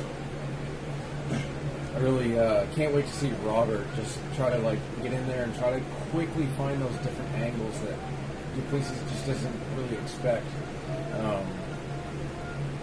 He's going to need to definitely go in and out. Don't get close to him. Do not get close to the guy. But then again, Whitaker does have pretty good jiu-jitsu experience, so he might be able to defend some of the grappling. Right. And get out of it and scramble. I don't know how good he is at scrambling. But What, Weezy's? Or Whitaker? We've seen Whitaker. I mean, he's fought, who the hell was it? He fought, Paulo Costa. He's fought fucking, Cannonier. Yeah. That's the one I was trying to think of. Cannonier. Cannonier's really wrestle heavy. I mean, you couldn't take it, you know. Or no, wait, Whitaker. Yeah. I mean, no, he's got good wrestling, man. yeah. His strikes, though. Was it Kempo or some shit? He had keto. Keto. And you can see it, just the way he strikes right now. The fight has started. They're in the middle. And Whitaker's not afraid to throw shit. He's already throwing some kicks to the head in the air. He's pushing him back. Leg kicks. Taking piece shots. They're being very... Yeah. They're taking their shots, picking them. And right now, nothing's really much happening. Duplessis did throw a kick there. He's kind of pressing him, though. Duplessis is showing the pressure a little bit, but Whitaker's not really shying back too much. No. And he's able to actually laterally move away from his pressure. They're being careful. Okay, now Whitaker's now stepping in. Every time Duplessis comes in, Whitaker's taking the shot. So Duplessis comes into range, Whitaker's throwing the twitch. So now Duplessis throws a kick. Right. So that's the only thing he's got for range. Whitaker coming in with that double punch. That jab. And now Duplessis answering back. So they're just kind of like staying on the end of each other's shit. They're not really landing much. Whitaker is landing a little bit more. I think he's landing more, but they're not too significant. He's getting like one in, slipping the next. Oh, he's paying now. Yeah, okay, so... Ooh. Whitaker's outclassing Duplessis a little bit here. As every time Duplessis tries to go in for any kind of strike, Whitaker's answering it back with something more, and he's landing it. So he's countering him, basically. Yeah. So the Duplessis needs to change it up. There it is. Ooh. That was nice. He faked for a kick, and he Blocked slipped that. in with a head punch instead. It was able to close distance because of it, because he was faking the fake kick. He was able to step down, but kind of lunge forward. Whitaker goes for the shoot. He's got Duplessis on the ground. Oh, but Duplessis has his neck. So Whitaker's in the side control, but Duplessis has his neck. He slipped out. Now Whitaker's on top, standing full mount. Got Duplessis on his back against the cage, but Duplessis explosively standing back up, using the fence. Very smart. Do not want to sit there. No. He didn't sit there and let Whitaker get sunk in. So they're back on their feet in the middle of the ring, and Whitaker begins the exchange with just a jab. Duplessis plows in with a jab, follows up with a kick. It's a nice body kick. Front kick. Well, he Whitaker paid with a good for it. front kick. He paid for it though. So Whitaker threw that front kick to the body, but Duplessis kind of like ate it, but he used it to kind of like answer back with like a good combo that definitely landed on Whitaker. He felt it, not wobbled, but he stymied him a little. Yeah. They're kind of going back and forth with this touch and go kind of thing right now. You got Whitaker right now. Duplessis, man, he's looking good. Duplessis is starting to look good right now. Yeah, he is. They're about even here. Oop. There's nothing on that. Nice block from Whitaker. From Duplessis. He's making Whitaker think. Yep. Whitaker can't just go in just. Ooh. See? Whiffing those though. Yeah, he does. Yeah, and he does that too, which he needs to tighten that up. Yeah. He has sloppy clubs. It'll tire him out. Yeah. The middleweights. Duplessis. Yeah. So them leg kicks, that's hurting him. Whitaker looks a little hurt. Some leg kicks hitting him behind the calf, in the back of the knee. He's looking a little. He's looking like he kind of like jumped back on that a little bit, like he went. Oh, nice, toss. Nice. The hip Shrimp. toss for Duplessis. He beautiful. got a takedown on Whitaker, so now they're 1-for-1 on these takedowns. And he's ground and pounding Whitaker right now. They're scrambling, but he is definitely in control. He's making Whitaker pay. Whitaker is not in a good position right now. He is. No. He's getting fetal pounded position. in the body, which is good. He needs to do that. Yes. Take them fucking strikes away and keep him off his toes. Yep. And he can get his feet on the hips and get away. Oh from my it. God! There we go. But now he's Side. now Duplessis is in side control on Whitaker. Looks like he's going for a triangle or a darce. Oh my God! Whitaker's going to lose this thing. No, 9 seconds. 9 seconds. The round's about to end. Oh my God! He's taking reins down. They're not going to stop it. They're not going. He's going to have to knock him out. And nope, it's done. Round's over. Woo! Oh my God! My dude's a survivor. I question everything right now. I just told you earlier that I'm worried the world is split in half. If Duplessis. Yeah. Who just won that? Who just won that round? How do you even score that? Sometimes you have these rounds. Oh, dude, that he's cut up. Whitaker's cut up. I don't know if you go off the way they looked at the end of that round. I don't know what the count up is. I don't know who had the strikes. They were back and forth. It looked like Whitaker might have had a little bit more volume and maybe a little higher percentage of land count, but they're both 1-for-1 for takedowns, but Duplessis got up. Whitaker didn't do anything with it. Duplessis took Whitaker down in the middle of the ring, controlled him, and he beat the shit out of him. Yep. He cut him, he rained a lot of punches down, and he transitioned. Duplessis won the first round. Yep. And he knows it. You see the look in Whitaker's eye. He's looking down like, man. oh, Whitaker's not looking like psychologically good. He's pressuring now. Whitaker's coming in with the pressure. I gotta smoke some weed. Yeah, you go ahead. Yeah, I think Robert's definitely turning up the pressure. And he needs to. Because he just survived that round. Now he needs to make sure he survives with a good offense. Well put, survived. He doesn't need to survive rounds. This is Robert Whittaker. Surviving rounds. He doesn't need to survive rounds. He needs to win these rounds. Right. And that's what he needs. That's what he's doing right now, because he's putting on the pressure and he's using a good offense as a good defense. But he needs to go more than that. I think he needs to get out of survival mode and he needs to get into aggressive mode and make fucking Duplessis pay. And he needs to make Duplessis worry a little bit. Because Duplessis is not on guard. Yeah. He's pushing the pressure still. He is still in control of the situation. He's breathing heavy, though. That nose might have got hurt. He's breathing out that mouth. Duplessis is breathing out of his mouth pretty hard. He might have broke his nose again. That fixed nose might be. He might have just fucked. Fuck. You got to really pull the lip in when you say fuck. Oh. I was just about to do it. That punch right there definitely made sure that fucking nose is pucked.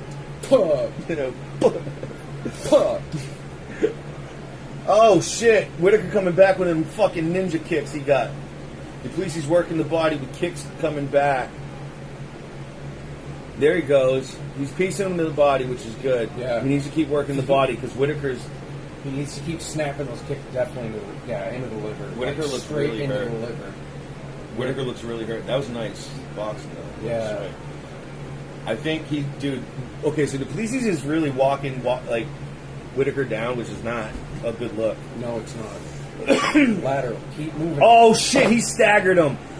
Duplessis hit him fucking hard. He went down to his knees. He jumped back up, but Whittaker is running backwards. He's getting smashed over and over. Wow, he's on the fence. He's curling up. He's Hooks, done. hooks, He's done. hooks. He's done. He's done. Over. Okay. Duplessis just fucking beat Look at Robert Izzy. fucking Whittaker. And Izzy Adesanya in the crowd just stood Good look up, on his staring face. at that fucking he's staring at the fucking cage, ready to fight. Izzy knows who he's fighting now. This is fucking crazy.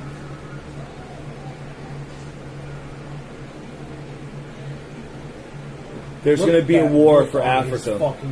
There's about to be a war for Africa. Yep. UFC just got its war for the King of Africa.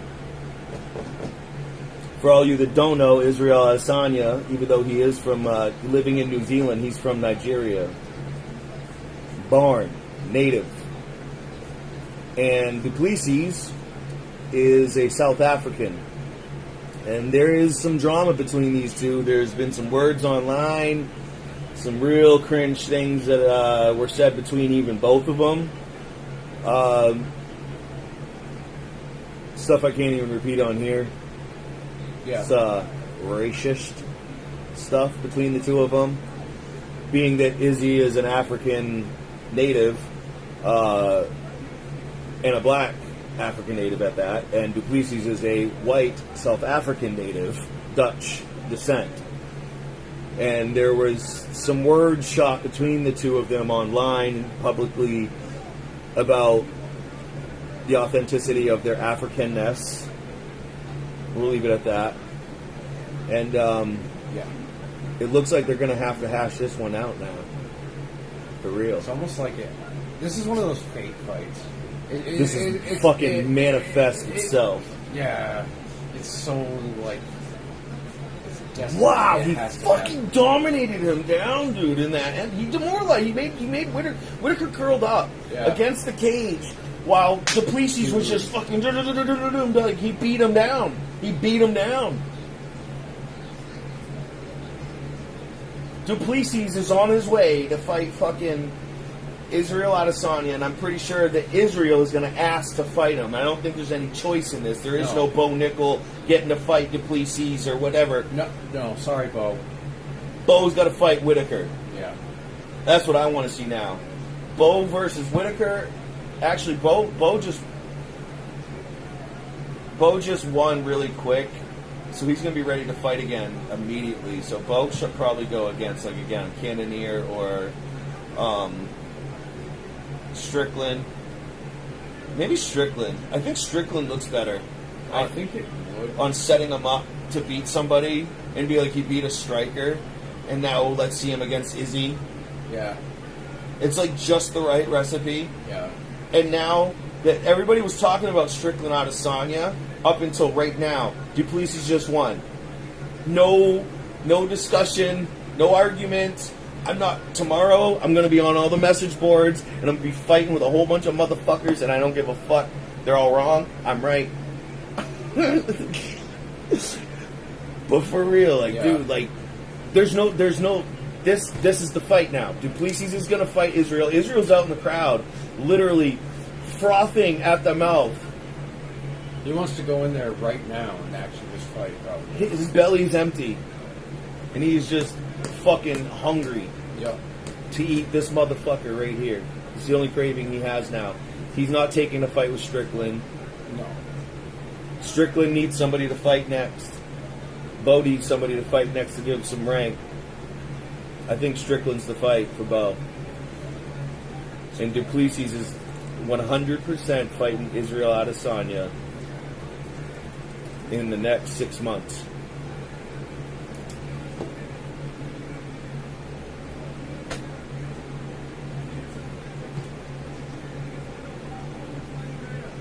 Being able to share the gauge with the legend, a guy that I define as only poster of. Israel Adesanya's in the ring. To be like someday. Robert, He's going to come talk to He's a gentleman, a humble man, and he is truly a legend of the sport. Israel Adesanya's sitting in the ring. He's going to have an interview right after Duplessis right now. You certainly did, sir, and that earns you a spot at the very top of the mountain. And the man you will face next is standing to your right, the great Israel Adesanya. Yeah, I don't know about great. Can you guys hear this? Face off. Face off in the middle of the ring right now. Israel Adesanya and Duplessis. Let's go, nigga. Listen. What's up, bitch? Let's go, nigga. Yeah, nigga. What's up, nigga? Get this shit up. What you gonna do, nigga? Yeah, my African brother. Yeah, my African brother. What's up, nigga? I'm African, but I ain't no brother of yours, son. My nigga, let's go. You my nigga for real. I'll show you my... So what are you saying to everybody in New Zealand? What are you saying? I'll tell you one thing, yo. I don't need a DNA test. I don't need a 36andMe to know where I'm from. If I do a 26andMe, they'll say I'm from Nigeria. Do a 26andMe DNA test. It'll tell you where you're from. I will show you where you're from. This is heat. Trickus, this is obviously a massive opportunity for you. But away from all the trash talk, give me your thoughts on this fight. And absolutely, this fight, that's what it is. It's an easy fight. It's easy money. I manifested this. I said I was going to have this moment. And I know I'm going to have this moment. Look at me. Hey, stare off. Just saying. Look at me. Come here. Come here. Just feel me.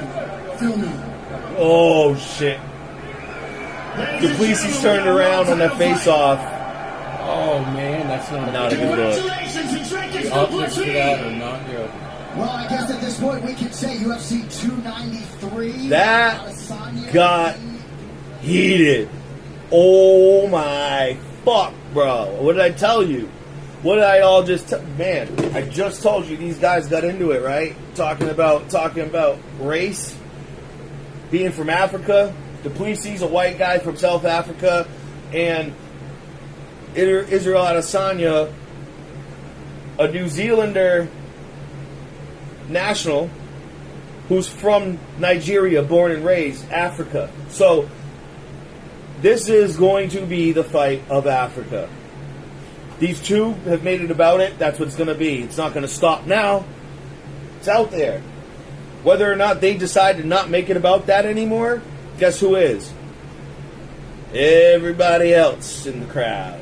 Everybody else watching. They're not going to let this one go. If the fans want It went there. bad enough, it'll happen. It went there. And it will happen. You know, this is going to be a really interesting conversation to be having through the months coming up, leading up to this fight, because I'm curious now how this might have a reflection on, what are the sociological impacts this fight might have at a time where people are starting to pay a lot more attention to UFC fights, given that you've got Elon Musk and, Zuckerberg talking about a fight, and now people who don't give a fuck about UFC and fighting are paying attention to fighting. and the news is popping up, and shit becomes relevant, and now suddenly you've got a heated fight that's racist. But it's okay to be racist in this case because they're both from Africa somehow. So it's like our hands are clean. This is an American racism. This is African racism. Like this is fucking crazy. This is between those two. Like, this is crazy, and I wonder how that's going to impact the sport outside. You know what I mean? Like, what are the sociological impacts? Like, I mean, are there going to be a bunch of loudmouth people coming out on the other end of these? Like, that really does pose an interesting question. Either way, this is going to be an incredible like. These two are going to want to kill each other. This is going to be one of those rare times where the matchup is real. Like, it's not like, hey, good handshake, may the best man win. Right. This is going to be a good fight. I know I can beat you. I know you think you can beat me, but I know I can beat you. But, you know, handshake and a hug after, and let's go have a beer and train together after and make each other better and beat all these other people. That's not this fight. Nope. This is one of those fights where they're going to go in there, and I don't think they're still going to be friends after. No. I don't think it's going to end with a handshake, and it's going to be like, ha, fuck you, get the fuck out. Dude. Like, you know, something I just thought of too is Izzy. He's got a really crazy track record in his fight record, because a lot of his fights end up being personal. They're always like historical. In the franchise, historic fights, he always ends up finding himself in the limelight for some reason in like every one of his fights, and he makes himself so flamboyant and out there. And he's mouthy. Yeah, he knows how to get good fights. They give him good fights. Well, he's in talks. He likes to talk shit and get things stirred. He's got a lot of attitude. Yeah, you just heard it. I'm so glad I let you guys hear that part. That was insane. Yeah, that was intense. That was visceral.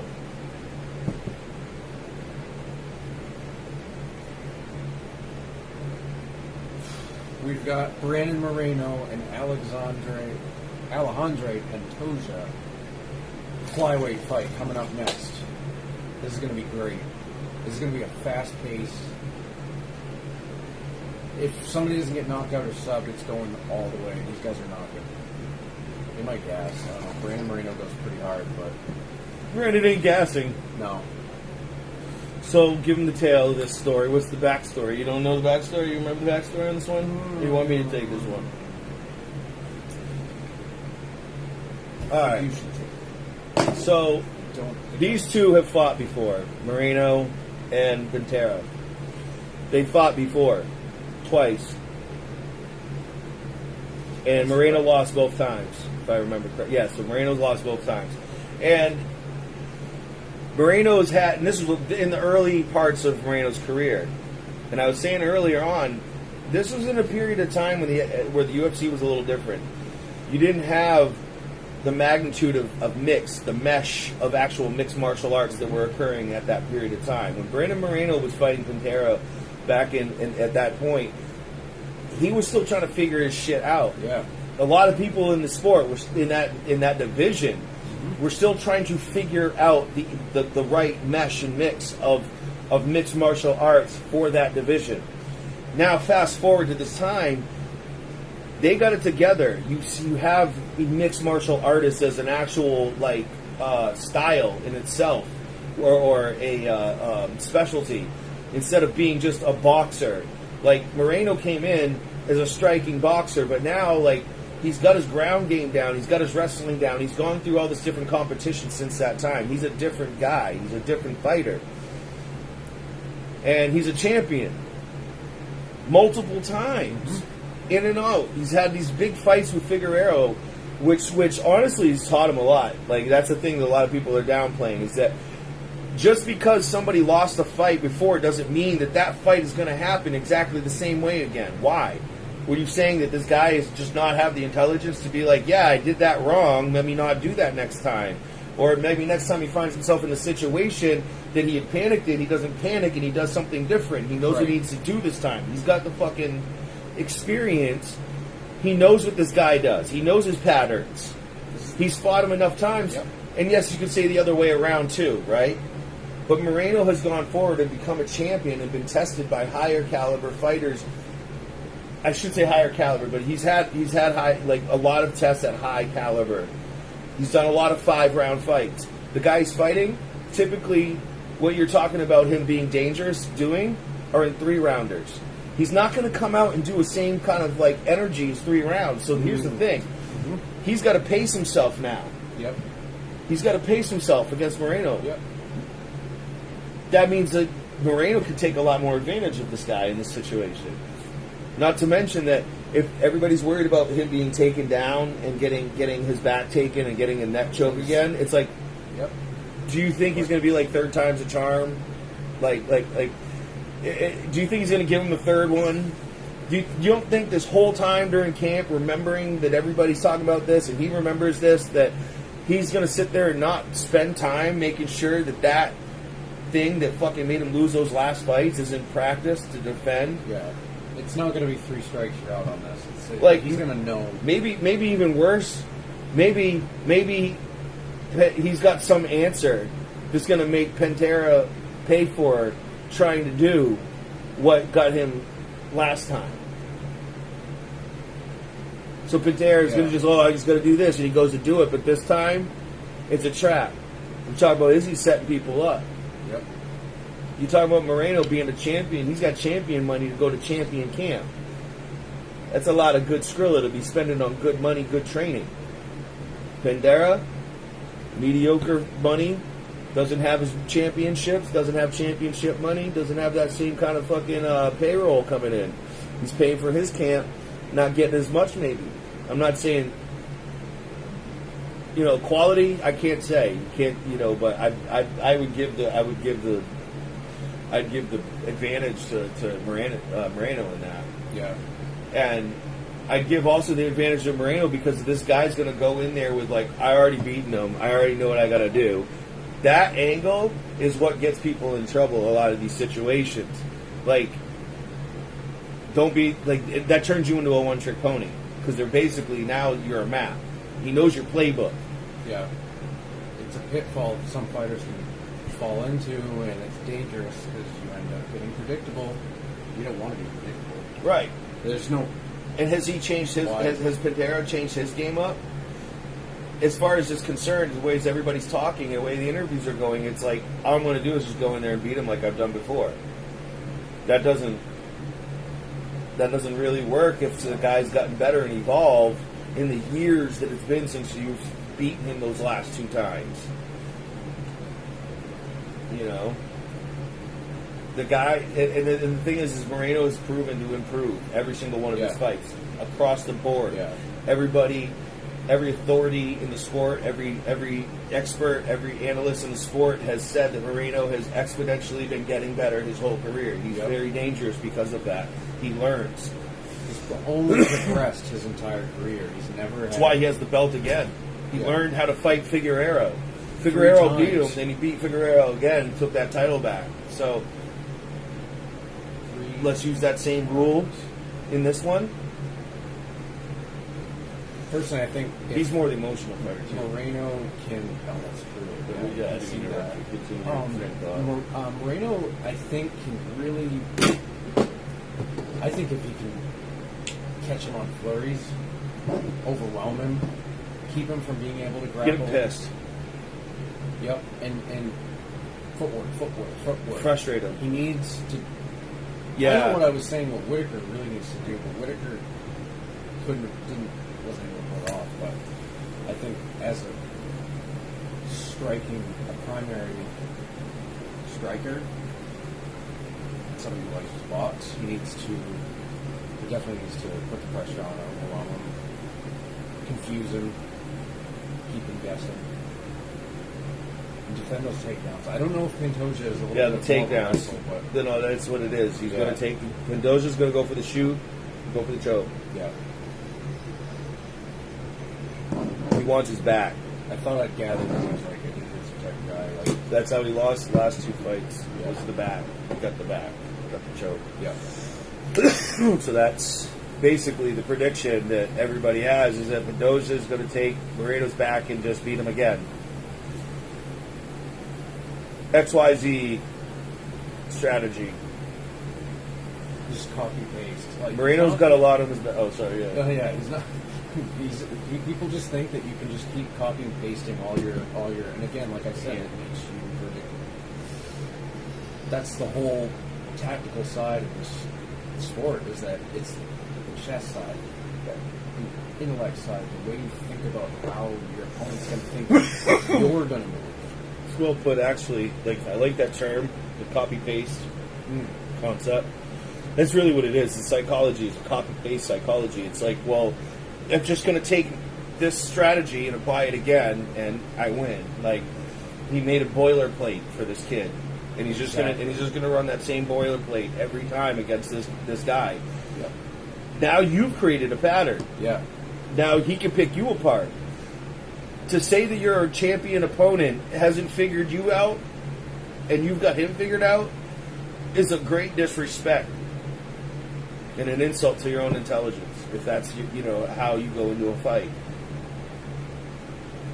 I think it has been showing through the week, the attitude that Pantero's had during like press conferences and all the interviews, is he's doing a dismissive, like, Yeah. and he's also getting really upset because everybody's booing him. So it's like Mexican Fight Week. Moreno's a Mexican champion. This is huge. He's got Mexico riding on his back now. Him and Yair, who's going against Volkanovski on the main card. Yeah. This is the fight for the Mexican champion, or to dethrone the Mexicans, and that's a lot. Moreno's like, he's got a lot of heart. He loves his country. He loves his belt. He loves fighting. He's fun, but he's a dog. Yeah. He's a dog. This kid is a grinder, He's another one that will just hold on until, especially at feather. yeah. Goes.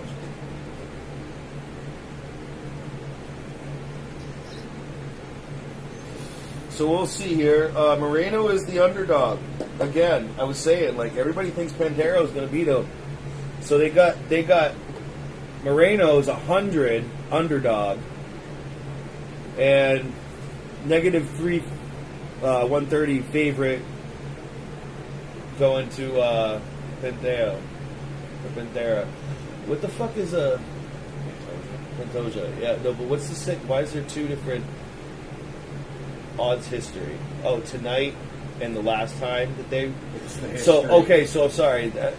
So right now, underdog is Pantoja. Yep.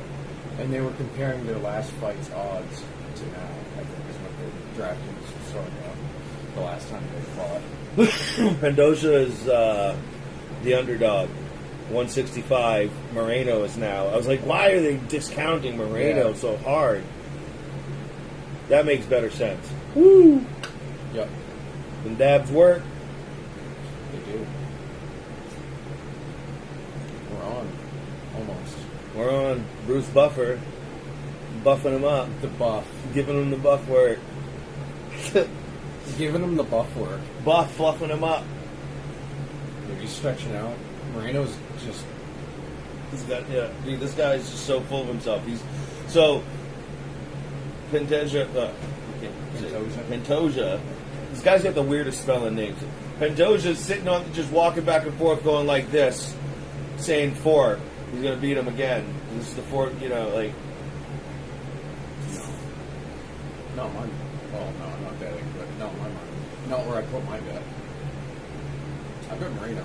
I'm looking at it more attitude, I guess, in a sense. Like, I'm thinking of it like an attitude. Like what is it saying for him to sit and be like going like this? He keeps saying number 4. He's over here, Mick Moreno. He's just getting ready. He's got his head in the fight. He's focused. He's keeping warm. He's got more thought about what's happening than this other guy who's just saying, "I got it done. I'm going to beat this dude. You watch. I'm going to beat him." It's not even. You can tell, like, his head is not even in the fight. He's all about the crowd. Yep. He's all about the camera. He's all about, he's fantasizing. Yep. He's fantasizing. Yeah. It's not a good headspace to be in right before they say let's go. No, my mind wants to be in the fight. Face off. Middle of the ring. They touch gloves.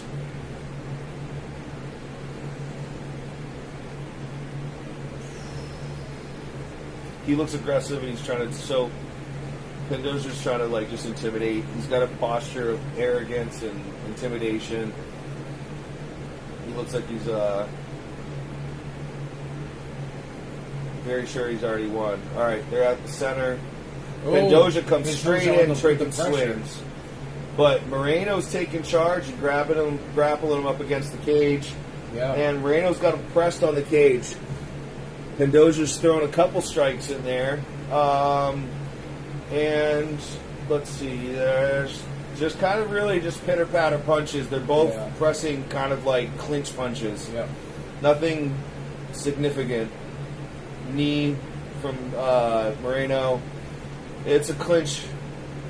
This is it's a clinch. Clinched on the fence. They're just struggling. Pendoza is trying to get away from Moreno, pressing him against the fence. You can try to work hard to get trickier, maybe, but yeah. if you could just If you get the underhooks, so that's what Moreno needs to do, and I think he's afraid to go to the ground. That's the problem. So Moreno's got Pendoza on the fence, but Pendoza can beat him on the ground with the jiu-jitsu. He can get his back. Moreno does not want to take this to the ground. He wants the striking, but what just happened is Pendoza came right out of the gate and pressed onto Moreno right away, just fucking giving him a fury of fucking punches. And that made, I think, Moreno get a little overwhelmed. Yeah. And he decided to go for this clinch. So we're on speed time over here now. Ahead of him. So now they're broken up. They're in the middle of the cage. And now, so Moreno's definitely piecing him near. Like, he's more dangerous. oh, you went for the trick. Pendoza went for the trick. No good. So we're like off that. Keep going. Ooh, that jab. Moreno's jab is just beautiful. Wait, stunts that snaps. He's that's that boxer. The way he throws it out, like, Yep, sends it that. stretched. Oh, it's beautiful. Okay, here we are back in Okay. the. That one keeps glitching back, so I don't want to keep watching that shit. Yeah. Sorry, the two TVs are kind of like out of sync now. Oh no, Moreno got struck and he went down. Oh, he's down. He's on his back. Pendoza is going for half guard. He's in. Yeah. He's giving some elbows to Moreno's face really hard, going for side, putting him in almost half a crucifix. Couldn't keep it. No, he's back in half guard. And he's just holding the half guard, laying on top of him. Got him in almost like it looks like he might be going for that triangle. Yeah. But he's on the wrong side. He's got to get the arm up, right? He's got to get the arm under, but he's got to be on the opposite. His body needs to be on the other side of his body. So he's crossed over right now. So if he gets him into a triangle, he needs to have his body completely on the other side of Moreno. Yes. His neck. And then he can get the crank. Yep. So he's up. Pendoza's up. Moreno's kicking up and not letting him get up. Okay, he's up on his feet. They're both on their feet, but Moreno is cut really bad. He took them elbows. I think got a fucking cut on his. He's bleeding. Moreno's a bleeder, man. But he's up. Moreno got nice two right there. Shot in. Love his box. Man, he's coming back though. Pendoza's got some fucking. Pendoza's got some fucking heads. Strikes. Oh, that knee. Pendoza threw a knee to the body of Moreno. Clean. Yeah. It hurts. That was a good body check. The outside leg kick. He's trying to wrap around. You could hit that nerve. He's beating them. He's beating them all around. Yeah, like up and down, legs, body, total head. body beat down. He's keeping them guessing, like basically like moving up and down the body with different fields of damage to keep his hands moving, to keep his legs moving, to just wearing him down physically. Okay, so Pendoza went for a kick. Moreno caught the kick and kind of like made him go down, but they rolled and they're back on their feet. Now Pendoja's kind of got back clinch with. They're on the fence. They got like a side, half back clinch. They're out of it now, though. They're back on their feet, face to face in the middle of the ring. They're going to the middle of the ring. So it looks like they want to go for blows. Ooh. Moreno got 2 punches in, the round's over. Just in time. That's a Pendoja round. Yeah. Pendoja just won that round. Fuck. 4 to go. That's okay. So you know why? Okay, I say fuck. This is troubling, really, because the fact that you got Pendoja, who's dangerous on the ground, and everybody's been saying that really is the biggest threat. He's also really got good on the strikes, right? Moreno needs to control the distance, the range, and I think he needs to gas him down a little bit somehow. I don't know how he's going to do this, dude. This is not the way you want the fight to go. This is literally worst case scenario for Moreno, outside of being grappled down to the ground, which was like the main threat. Yeah. But if that's like, if he's being dominated in what he's good at, which is striking, you're not. Where are you going to win? No. Where are you going to It win? does not look good for you. You're supposed to be beating him as somebody that's good at Yeah. submissions, Where's your wrestling. Where's your strong suit? Right. So Moreno's throwing a couple good flip jabs in there, but he's eating shit every time.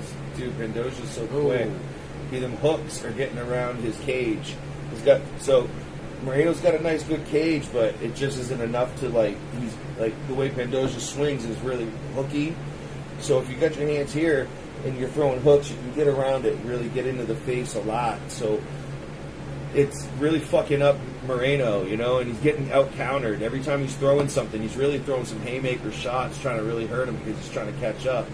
And Pendoja's just fucking out-striking him. He's just out-clipping him. He's just getting there every time. This is the scary Pendoja that we're worried about, to be fair. And it's only a matter of time if he gets into a clinch and takes him to the ground. This is end of the game for Moreno, and it's already looking that he's lost the first round. He is clearly losing this round still. He's getting out-countered and outstruck, and he's supposed to be the boxer. He's starting to look a little better now, but he's eating it every time. It's like he's already behind. Yeah, he's got a lot of ground to catch up on. A lot of ground to cover. Because Pendoja's face does not look as damaged as Moreno's does. So, yeah. Moreno's definitely eating way too much. And Moreno's got that look. That kind of concern. Oh, so wow, that's great. Moreno's got the back. He's got the back. He's got the This is a change of the whole game. He needs to get the body triangle with me. Okay, so Pendoja literally beat Moreno by a rear naked choke by getting his back, and right now Moreno's got Pendoja on the back, rear naked choke. This is wild. On the ground, full backpack, hooks in. He's got over. I don't know if he's going to get the choke in there, but he's got 2 minutes and 45 seconds left in this round. That's a long time to sit with a backpack. And they got to do something, or the ref's going to stand him up, which is not good for Moreno right now. But he is getting some rest, and hopefully it's not a position necessarily that you're going to gas out Pendoja, because Pendoja spun out of it. He's on his back still. Moreno's kind of got this weird angled side control. I think he's just really tired and doesn't know what to do right here. Moreno's clearly I don't think his IQ's there right now. No, he looks very worn. He thinks he's just out of his place. He's scrappy. He's wicked scrambly and scrappy anyways already. Ooh, dude, that hurt him. That hurt him. The fucking liver. That hurt him. That fucking hook Moreno just threw hurt him. Hurt Pendoja pretty good. It stymied him. It staggered him. He looks like he's recovered maybe, but he still looks like, I think the damage is going to start to pay now. if he takes any good hits from Moreno, I think this is where you're going to start seeing Pantoja get hurt. This is the curb point, maybe. Yes. This is where he can start getting it back. This is a 5-round fight. This is Moreno's title still on the line. Remember this. But Moreno's not going to, can't just like lose this fight. He's down 1 round. He's been losing this round right here, but I see something shifting right now in the energy and in the way their body display is. Pantoja's actually backing off a lot right now. It's a totally change of his attitude. I don't know if it's it might have been to sneak him in. It could have been a way to trap him back, because he did just light him up in the body and push Moreno back again. But like, it looks like he's being way more cautious. He doesn't have the flurries coming out with the strikes.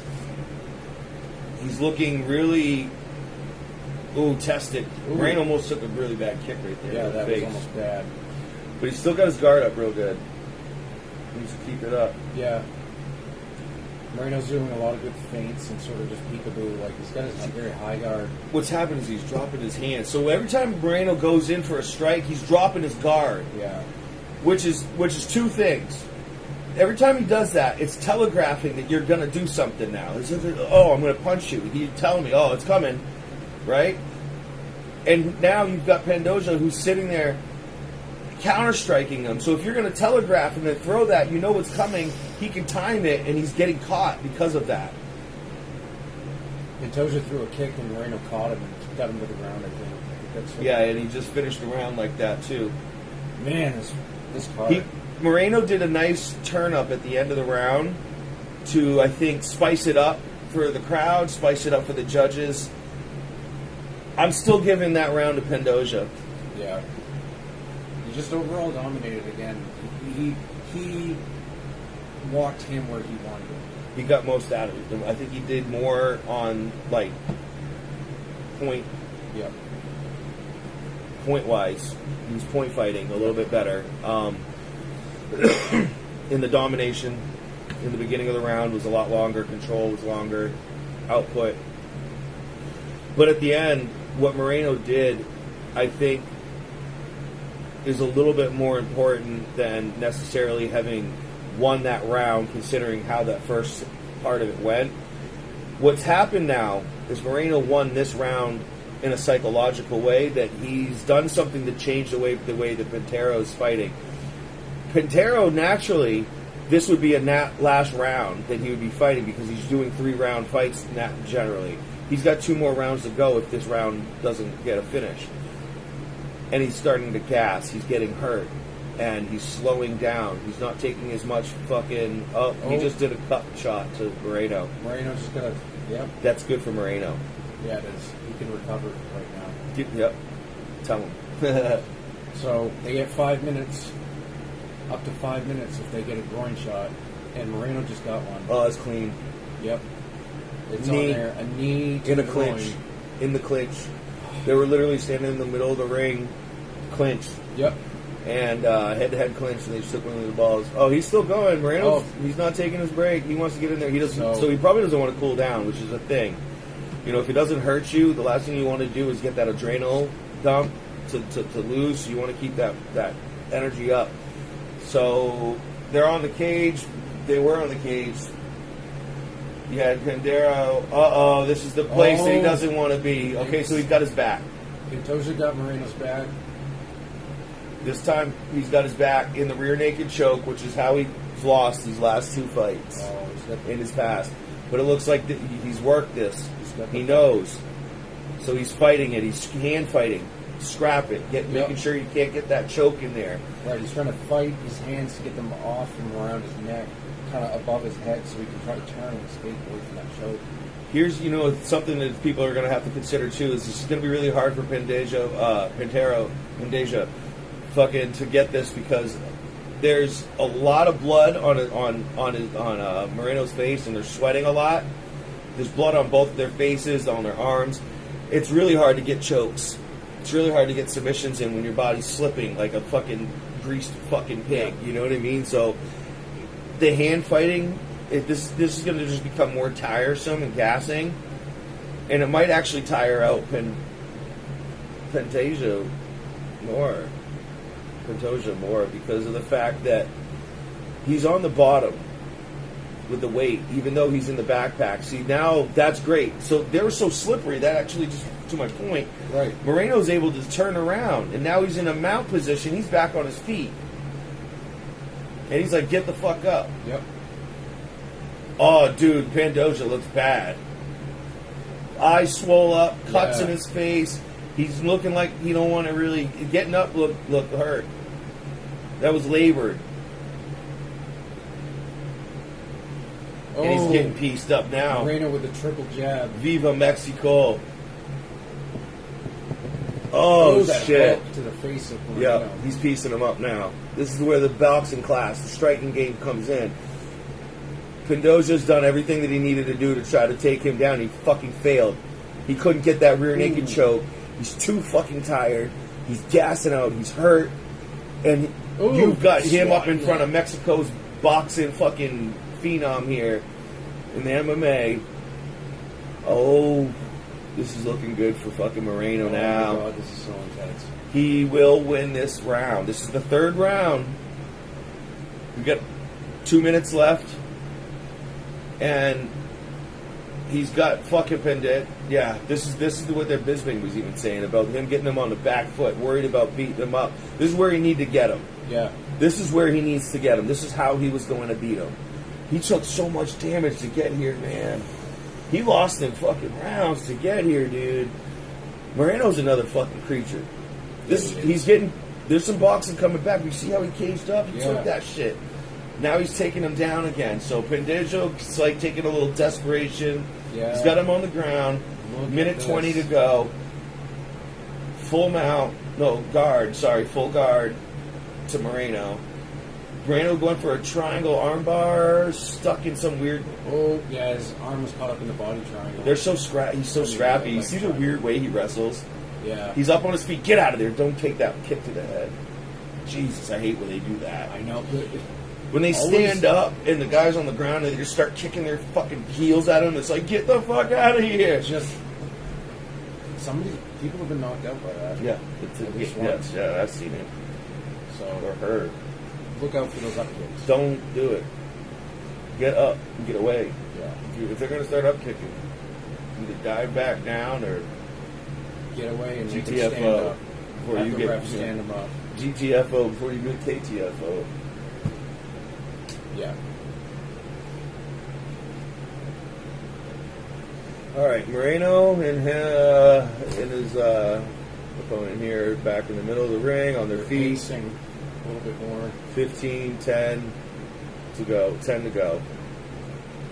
Moreno's piecing him, man. That jab. Yeah, he is. He's working the jab. That's that boxing. See that jab?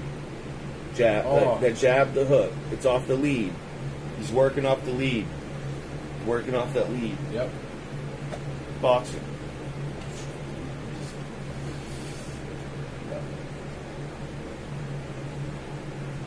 This dimension's Moreno and Pantoja are still fighting. Our dimension already finished. Replay. Yeah. The end of that round really good. Yeah, it was. That's a Moreno round.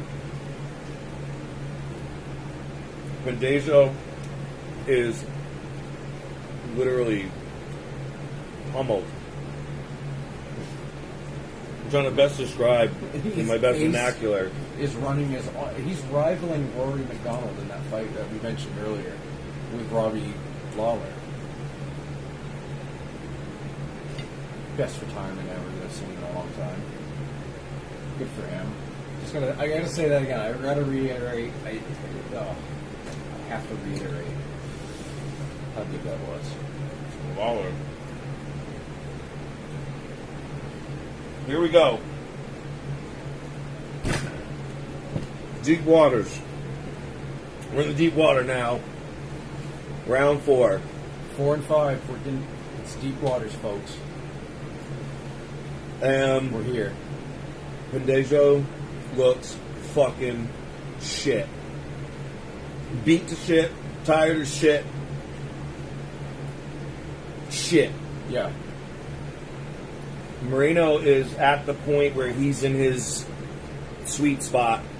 Ooh, dude. Oh, he's working the fucking them combos, bro. Oh, Boxing. I love it. This is seeing my it in sport. MMA. I'm a boxer, but when I see somebody in MMA throwing this, what Moreno is doing right now in the 4th round, that's what I love. Looks like Holloway up in there. Yeah, he does. Wow, Pandoja's still throwing back. I mean, these guys are literally just scrapping right now, acting like this is the last round. Still got two more. At this, only 3. One more. They still got a whole round that they're still This in. round, and then the next. Oh, he took a fucking. Oh shit! So he took a double leg, put Moreno on his back, side control to Pandoja.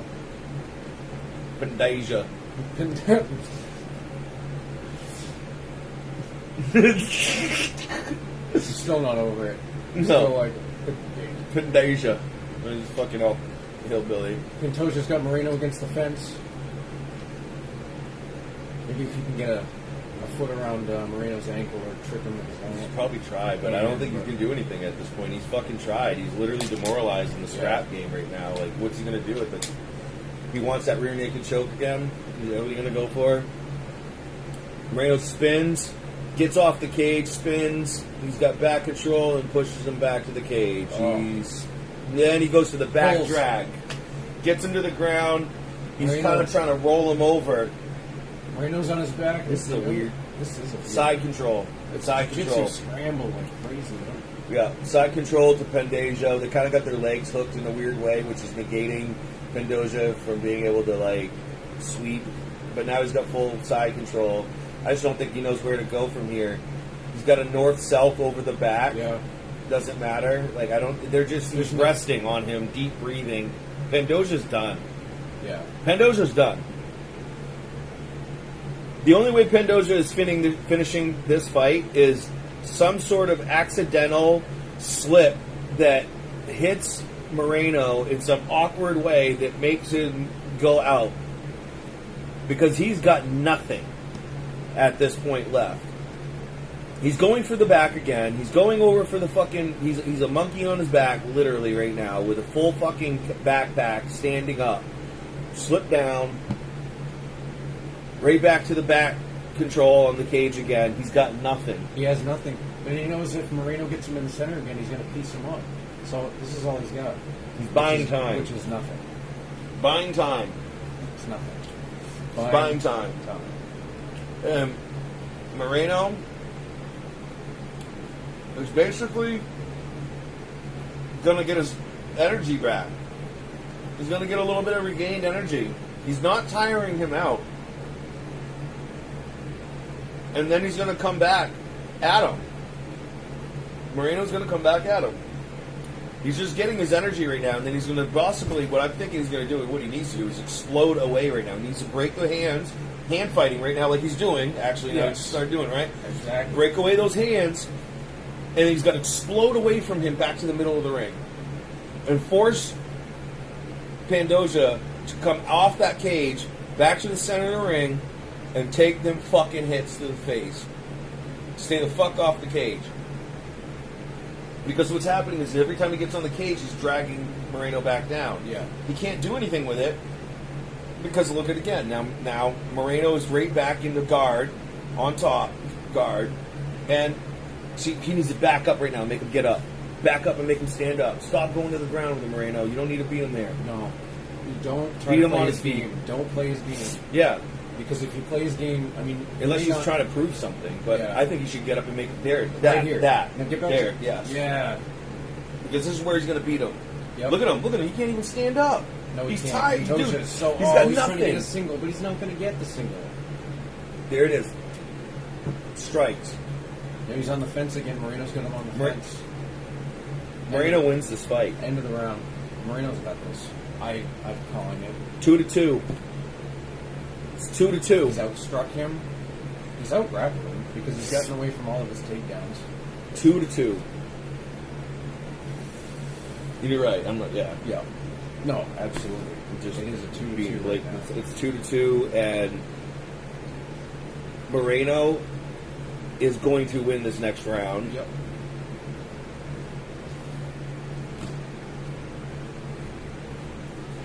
Let's get some sound.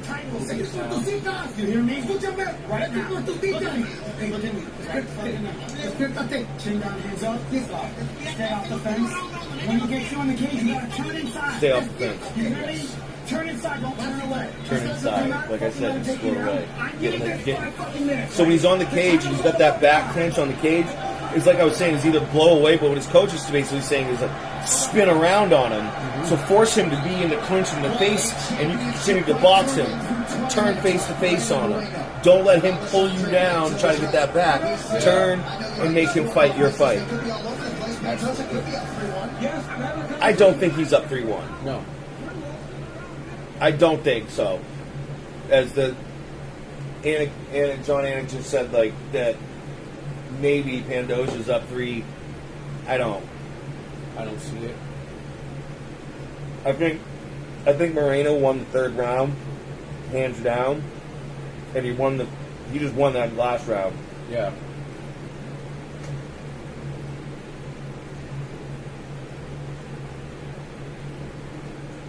Final round here. And I don't think Pandoja's got any more gas left in him to finish this next round.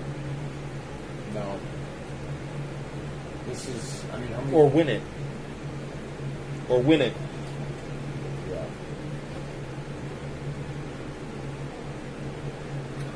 That crowd is so loud.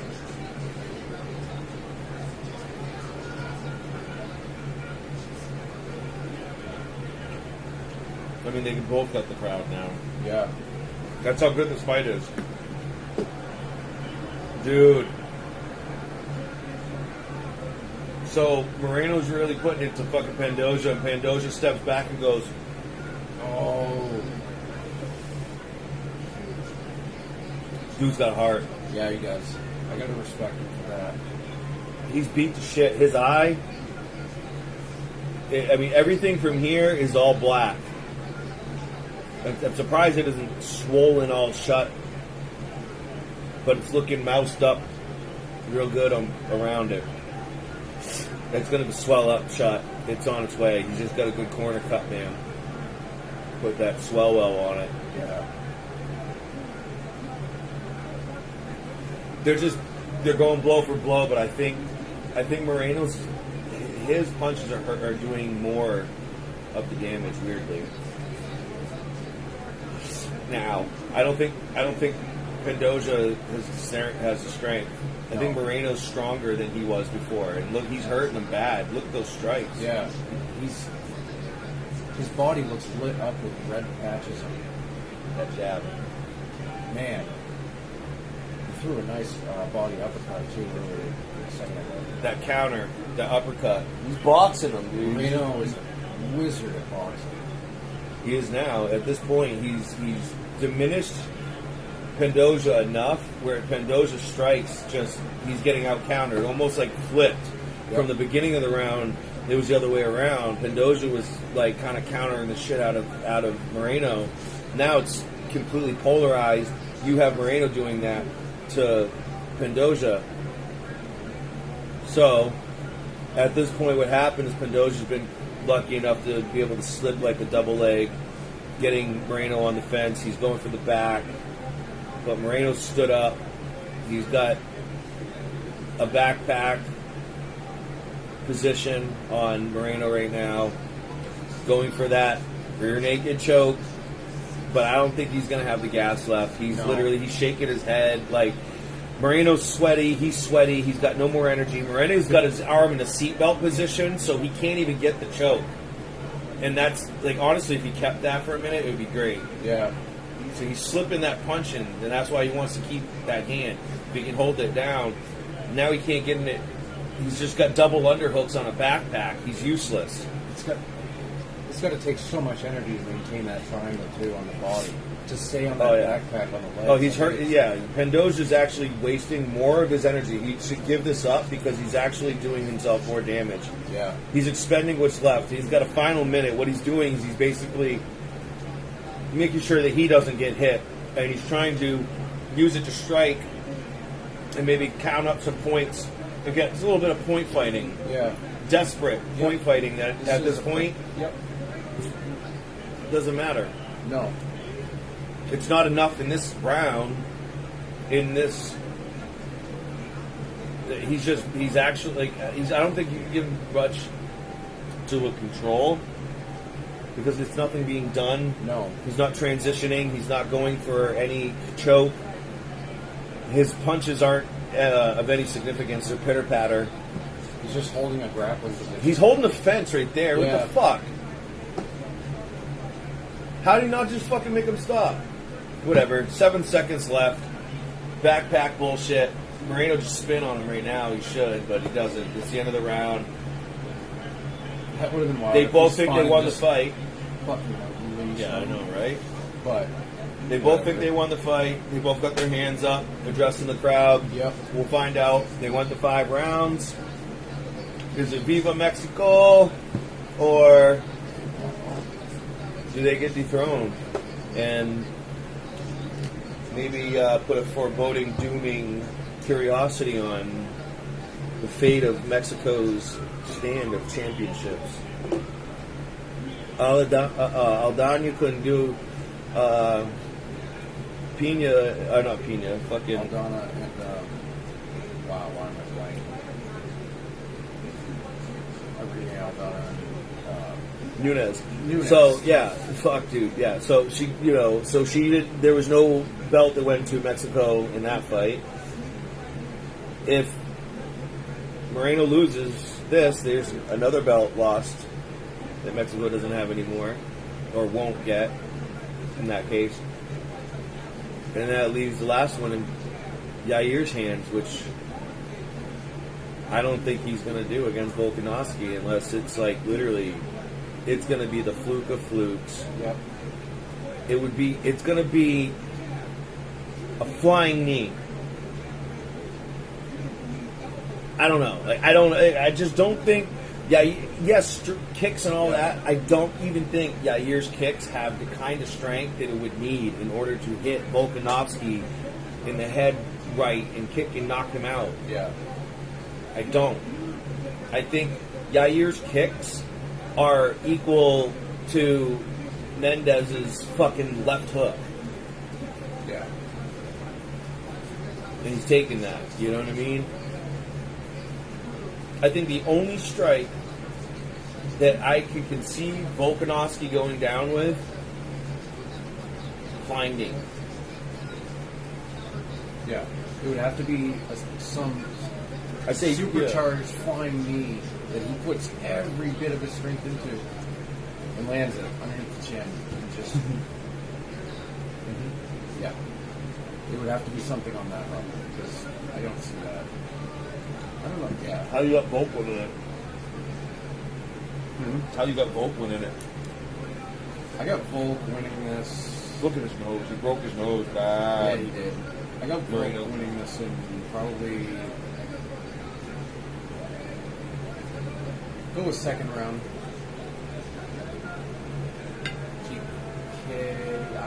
TKO. We'll go with the second round TKO. Because he's going to pressure him. He might be. I think he's going to be too much for Yair.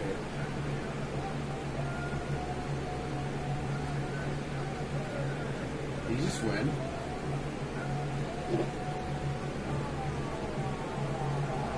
I can't believe what just happened. What?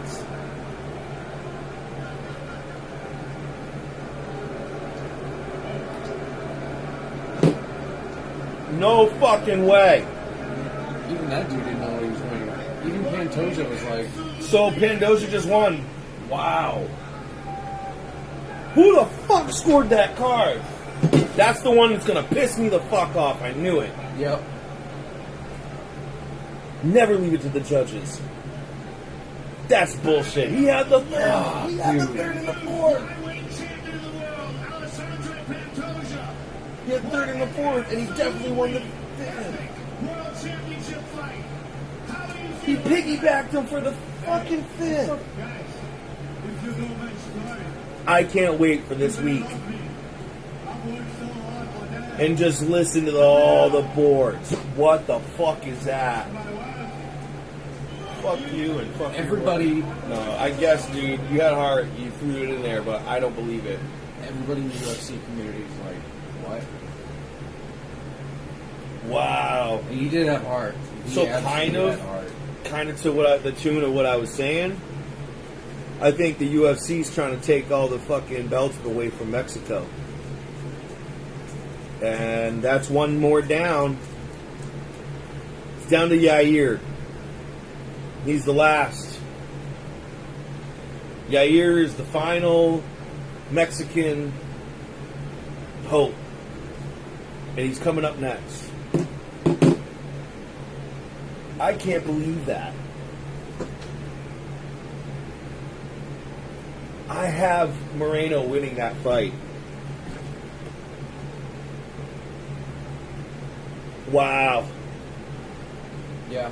I need to see the strike count. I need to see the round score card. I'm going to be busy this week. Yeah. I'm going to be busy this week. Because I'm going to have to watch this back now. And I'm going to have to listen to the commentators. And I'm going to, because Gilbert Burns. Yeah, I'm going to have to look at the scorecard. I'm going to have to go through this pretty thoroughly. And I will do a breakdown video that will be uploaded on the YouTube page. And anybody that watches this, by the way, please go and subscribe to us on YouTube. If you like what we just did this time, this is the only time we're going to be doing it on Facebook. So this is just kind of like a teaser, really, a low-budget teaser. The quality of what we'll be putting up on Facebook is going to be bumping up a notch here once the rest of the equipment comes in, and the rest of the studio can be brought up to par. And the content will be a lot spicier. Not funny. Nah, but it's just like it'll be under the YouTube standards, but we will be doing a better broadcast there, and all of our uploads will be there, and we prefer people would go there and subscribe, and that'll make the channel worth it. absolutely. Wow, how the fuck that just fucking go that way, man? That's crazy. There's gonna be some serious drama in the fucking the gossip chain, like all the fucking forums that we're gonna be in, the goddamn fucking chat logs, Reddit's going nuts right now. I don't the know. comment threads. Yeah. These fucking groups I'm in the on Facebook that I win some battles in those. Oh yeah. I may not be a cage fighter anymore, but you should see me in the threads.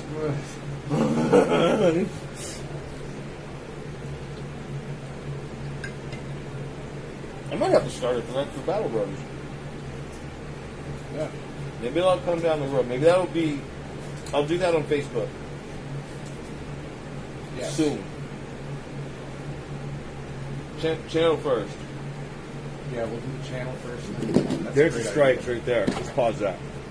Run it back.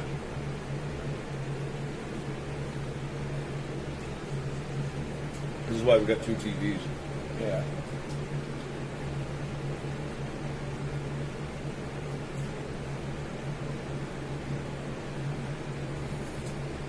Man, I can't believe he just fucking won. Wow. Pantoja won that fight, guys. I guess. I say I guess because I didn't have that. I literally like. Maybe that backpack counted more than I thought. I downplayed the backpack. There's the strikes. Okay, look. Moreno with 117 significant strikes, and Alessandro Pantoja with 101 significant strikes. So Moreno outstrikes. They give one knockdown to Pantoja. Brandon has 3 reversals. But control time somehow goes to Pantoja because he puts him on the ground, but was never able to do anything because of 3 reversals. See, that's my problem. That's my problem in the scoring. How do those 3 reversals not diminish the 4 minutes of control time? Yeah. See, this is the problem with the fucking like we're gonna do a video on this. Yeah. We're gonna really get into the judging because it's all speculative anyways. It's not like if you ever look at a scorecard it's not like they're writing down the strikes or how many of this or any of that. It doesn't say none of it. It's literally a number. They give them a number, like in the Olympics when they put them like a 10 or fucking 9. It's a 10 round. It's a 10. It's a 10 must. Yep, it's a 10 must to win the round. So you have to score that. That means that the winner of the round gets 10 unless they had a point deducted. Yep. Otherwise, but so. What ends up happening is at the end of the round, what goes down on the scorecard is a 10 to the winner of the round, unless there's a point deducted, and that obviously arranged to it. And the loser is deducted anywhere down to 7, I've seen. I mean, I'm sure there's lower, but, just recently a good example is Josh Emmett in the 4th round, the last fight he just had. He took a 7, got fucking literally beat into a zombie on his feet. It was insane. But that is a weird instance because they're not really judging grappling like you would judge grappling.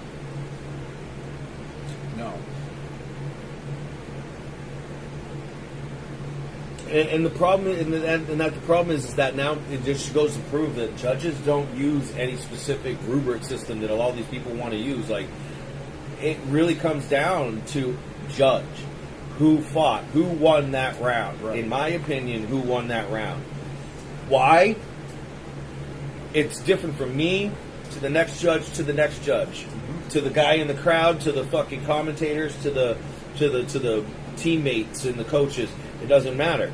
The judges, those 3 guys, they're the only 3 people that matter when it comes to going to the decision. And this is why you never really want to let it go to a decision. Because shit like this happens if it is a close enough fight. And sometimes I've seen fights that are not even close. Like, this is like a weird fucking situation where I don't think it was close like that. I think he got fucking dominated and lost the second third of that fight. Or, second 2/3 of that fight. Like, from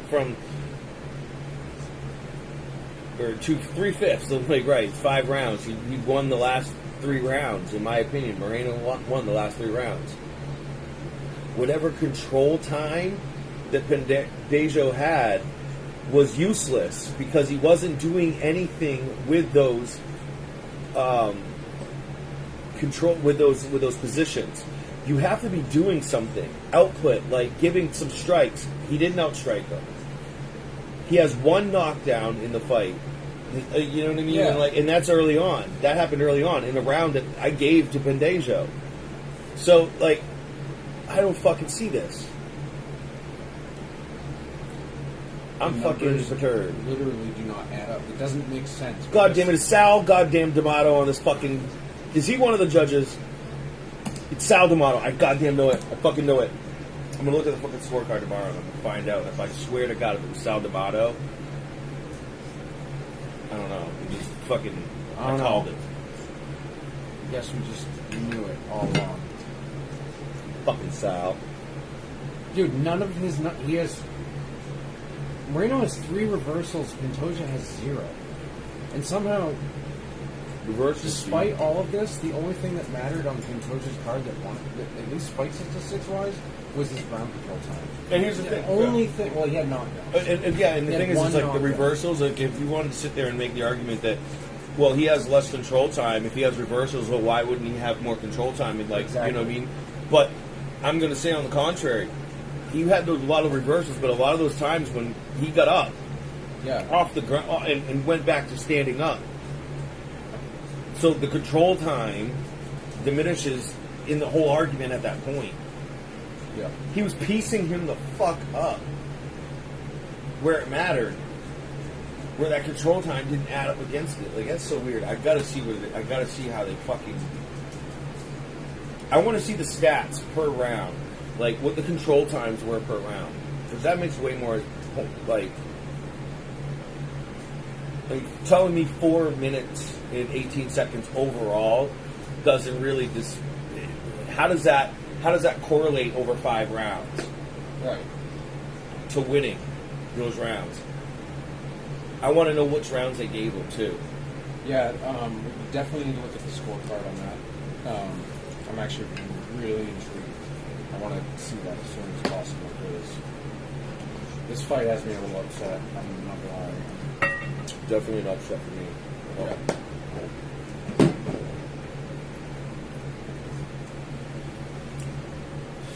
I don't get many of them. I said I don't get many of them. No. But it happens, unfortunately.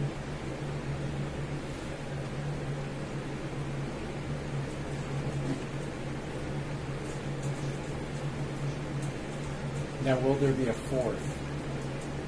Will there be a fourth for the rematch, like they did with Moreno Figueiredo? No, who's next? Who's next for them?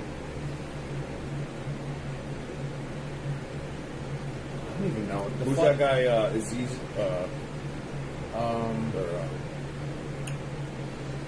Who's that one that was the Iraqi? Oh, yeah, he's that guy. The Iraqi dude was pretty nasty. He's on his way up. There's an Iraqi. He beat Kayakara. Yeah, he did. I remember his name for a long time, and now I can't. It's one of those weird. Like I pride myself on remembering names. Like I love learning new names and about new cultures and stuff. So I'm like, oh my god, there's an Iraqi fighter like getting to come in and rep that part. He always remembers your names. Always remembers your names. Just.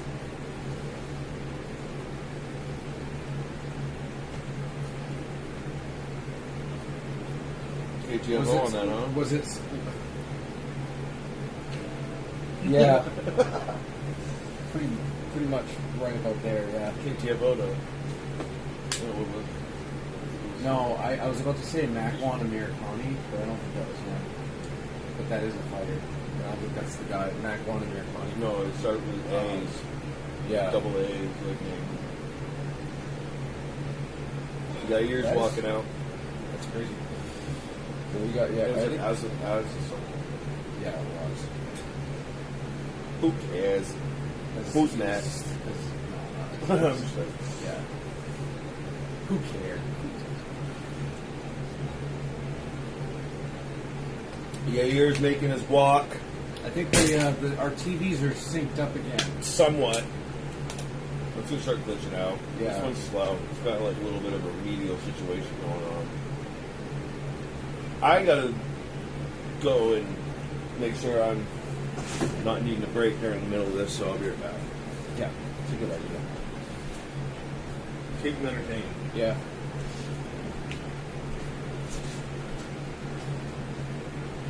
So Rodriguez is coming out. I am so hyped for this. It was this fight and the Whitaker fight that really had me excited for this card, so I am psyched.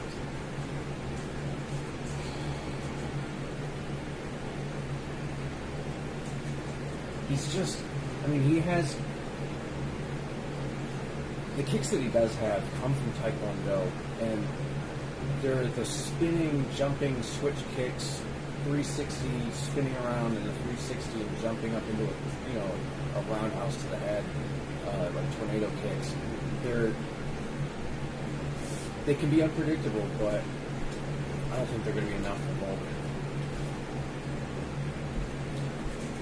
I was just talking about how his kicks, they're Taekwondo kicks that come from the spinning tornado kicks where you're spinning in a 360 and jumping up and switching in the leg and hitting him with a roundhouse to the head. They're acrobatic, but can you make him count? I don't think he can. Those kinds of things, I don't know if he's... We're about to find out. And he does the roll in. I'm just wondering if he's going to compromise himself doing these, like, fantastical kind of acrobatic attacks that put him in a compromised position where Volkanovski can keep, like, I guess push him off balance in a sense, for one, or put him in a situation where he has to recover from what Like say, for instance, like a cartwheel kick, where he rolls forward in a cartwheel and trying to swing his feet at him like, heels. He does this a lot. Full of in his highlight reel. That's really not smart against somebody, I think, against Not with somebody like this. Volkanovski, who can maybe slip that, and then when you go down, just catch you on the way through, start fucking pummeling you with some fucking ground and pound by pouncing on you, or just catch you on the way up, just start fucking get you, like, just piecing you up while he's, kind of maybe matador you, like, sidesteps you while you swung through and just started hitting. I mean, I feel like me as a striker, that's something that I myself would react like, you know what I mean? Like, if you were coming at me like that and I knew you were going to throw that at me, I would sidestep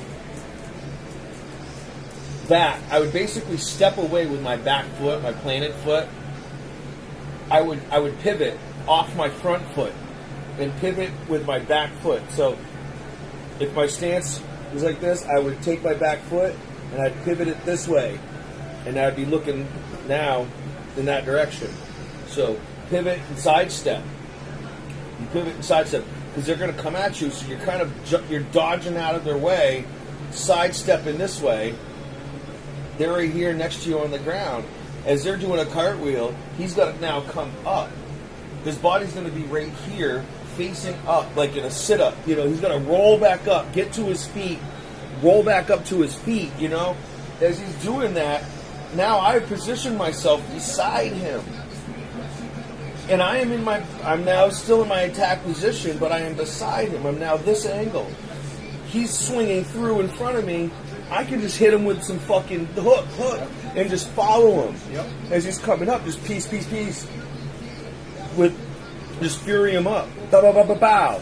Can't throw any kicks because he's grounded. So that's where, he can compromise himself really badly if he wants to start throwing those acrobatic kicks and flips and all that kind of shit. Because that stuff, Volkanovski's one, too fast, way too much power, way too reflexive, and he's short. So he's low enough to the ground where if you go down to the ground like that and shit, he can make you pay. He probably could easily swing a fucking uppercut while you're fucking cartwheeling through on the ground, and like, you're going to eat shit. Yeah. Or he's going to literally just pounce you right there on the ground. He could just take advantage and on you. And just, before you know it, grapple the shit out of you. Yep. Before you know it, he's got your back. I don't think he's got the... And here's the thing. It's like, yes, Yair has got some grappling. He's choked a few people out, right? Have you seen Volkanovski's neck? It's non-existent. Yeah, because that was a trick question. Motherfucker has no neck. You're not choking Volkanovski out. Did you see him against Ortega? Dude was sunk in probably the deepest neck guillotine that you could ever get anybody into, right? Slips out. And it was Brian Ortega, literally Triangle City, fucking Brian Ortega. Literally, for his weight class, is the greatest grappler going at that rank. And you couldn't get him to fucking choke Volkanovski out because Volkanovski has no neck. If you're like this, what are you choking? You got to get it under the chin, you know what I mean? Like, there's no choking that. And then, like, what other submission you got? When you got somebody who's literally a short and like got these little fucking like Vienna sausage fucking arms, like and they're like literally muscle like that went up to light like a weight class above his already, lightweight, fought the champion, proved to like almost like outpower that guy a little bit. Like that wrestler couldn't out wrestle Volkanovski coming up in weight. You're not going to get like Yair to outstrengthen or put any kind of limb damage. I think in a submission sense against Volkanovski. Like how are you gonna break? Like it's like taking like a log. Yeah. You know what I mean? Like you're not. How are you gonna grip it? He's too short. He's too stubby. His neck is too thick. His head is big and hard, and he's got the chin of Mount Rushmore. All 4 of them in one. The whole mountain. Every president. Like, if there was a Mount Rushmore of chins, all 4 chins would be Volkanovski's. 1, 2, 3, 4. He's got 4 chins. It'd be like Inchinity chins. Chinity chin chins. Inchinity chin chin. He's like a, if he was like a creature, he'd be a chinchilla. He'd be a chinkilla. Because he's not chill. Chinkilla. He ain't chill. That's I mean, he'd probably be it, yeah. he'd be like Chinzilla. He'd be like Godzilla in a chinchilla.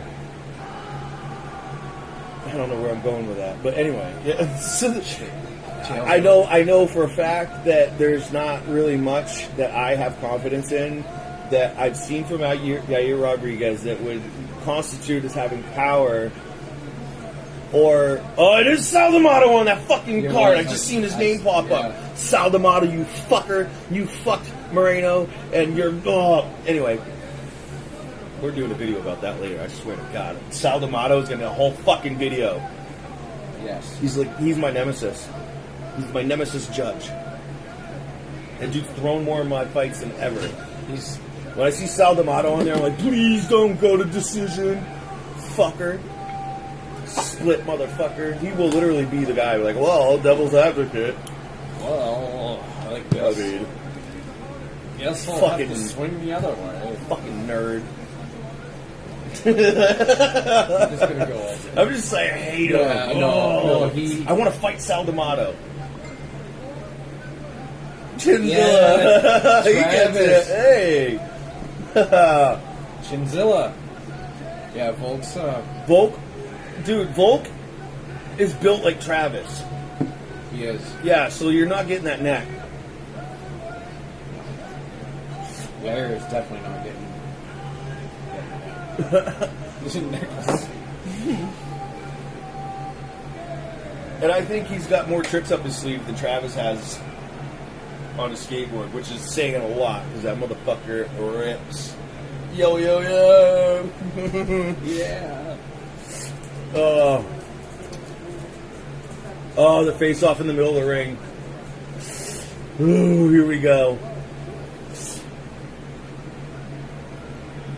I think Yair comes right out the gate, throws a fucking head kick, and breaks his foot. It shatters like glass, just right across Volkanovski's fucking bowling ball boulder head. Just hits the Mount Rushmore of chins, and his foot just explodes into fragments of flesh and bone across the fucking, like, just Donald Trump's suit is just covered in Yair foot. Just, he's like, that's the only way Mexicans are getting at me, you know. I'm going too a little deep in this. Here we go. Hey, it's on. All right. We get excited. This is a good fight. Oh my God, we're 15 seconds into the fight and nobody's knocked out yet.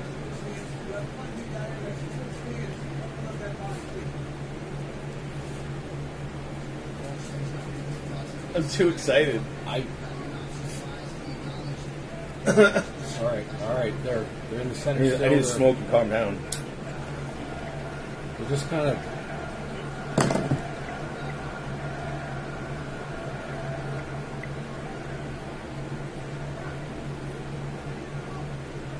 Well, it's got Rodriguez around the center, around the edges of the center. He's really kind of walking around. He's definitely putting the pressure on, like I'd expect. He's not letting Yair really like create the range. He's slipping out of it. Yair's throwing some crazy like Question mark kick off the bat. Quick ones, doubled up on. Yeah. But yeah, you know, Volkanovski's slipping back. He knows he's expecting them. He's done a lot of training with people that were basically hand-picked to come at him with different like stylistic shots, like things that were like unpredictable angles. He was training with Izzy. Yep. He was one of the strikers that came in to help. Trying to. You can't copy Yair because he's one of a kind in his own way. But okay, there it is. He caught the kick. He's got the duck. Oh, That's man. what I was worried about. That's yes. He's wiry. He's going to get caught. He's predictable. He knows he's going to go for the shots. And if he goes for a fucking body shot with a roundhouse, right? Yair goes for the shot. Volk scoops it. Grabs it. Takes him down. Now he's on the back. Yep. And he's pushing him across the floor, getting his head up to the cage. And he's driving him up against the cage. He's got his head driven down into his chin, into his chest. And he's in guard, but he's using his thighs to kind of push against the bottom of Yair's thighs while he's in this guard position, and he's just plowing him back to the cage from out in the mat more. So now he can get him up there into his corner in front of his guys, and they can talk strategy, see things that he can't. And Dame's in Volkanovski's house now. He's on top of him, kind of taking more of a standing over posture, still in the guard, kind of back and forth. He's trying to maneuver into, I think, maybe getting into a side. It looks like he wants to get a side. Yeah, he wants to. He's trying to push to a half. But Yair's taking a good. Yeah, Volk's trying to get to that side, at least a half. I think he should start putting some ground and pound on it. But if he does do that ground and pound, I think he can probably make it. He really don't want to gas out yet, though. And maybe he can make that sweep. Maybe he doesn't want to gas out yet. There we go. There's some elbows, some fucking. It's kind of a slow, progressive miring. They're more like hand wrestling right now. Yeah, Yair's pushing him off. He just pushed him off a little. Yeah, he did. But so Yair's standing up. He's using that grappling real good though. Volk's got him like right underneath the one single leg, but he's lifting him off the ground right under the crotch. He's brought him back down. They're just up against the fence in kind of like a Grecan underhook, kind of a wizard position. Yep. Yair's still trying to fight to get back up, but he's getting back up. Side back mount kind of shit going on. Volkanovski flipped him over and rolled him, and they're back now into a half guard position on the ground with Volkanovski in the advantage on top. And he's throwing a couple bows, some hooks. Yair is getting dominated. He's on his back. He's kind of trying to throw some elbows, but they ain't really. They're pitter patter. I don't know if Sal D'Amato's over there in the corner giving him fucking significant strikes, but fucking hate him. Oh god, yeah. Some body shots coming in. So aggravating. Overhand. So it's on the floor. But I think this is a way that Volkanovski actually really wins his fight well, because it gives him this first round. He's really he's punishing him. He's laying some good ground and pounding right now. And what is happening is he's like really taking Yair's gas out. He's making Yair really fight and scrap around right now. And this is going to make those strikes a lot less. Like I said, if Yair's going to beat Volkanovski, he's going to have to do it in the first 2 rounds. Because after that, Yair's exponentially going to be losing all of his energy that's going to be necessary for him to be able to generate the kind of power that would knock Volkanovski out, if he had it. Volkanovski's done everything he needed to do to avoid getting snapped in that round, so that's great. He made it through that round. He's now going to be able to just continue to avoid getting struck, do the control game. Saw what happened in the last fight with Vendeja, whatever the fuck. Pantoja. Fucking sounds like a fucking fantasy land, right? You can't go there, far away to the Pantoja. Get a Pantoja and sit on like fucking cupcakes. Candyland's like half sister. It's like the Candyland Misfits. They're like, that's what happens when like you eat too much. Like, it's like the obese Candyland. It's like when you eat too much sugar. It's not like the cool Candyland where like you first go there and you still got like the sugar high and shit. It's like the lethargic Candyland where you just like sit there and like have like a diabetic like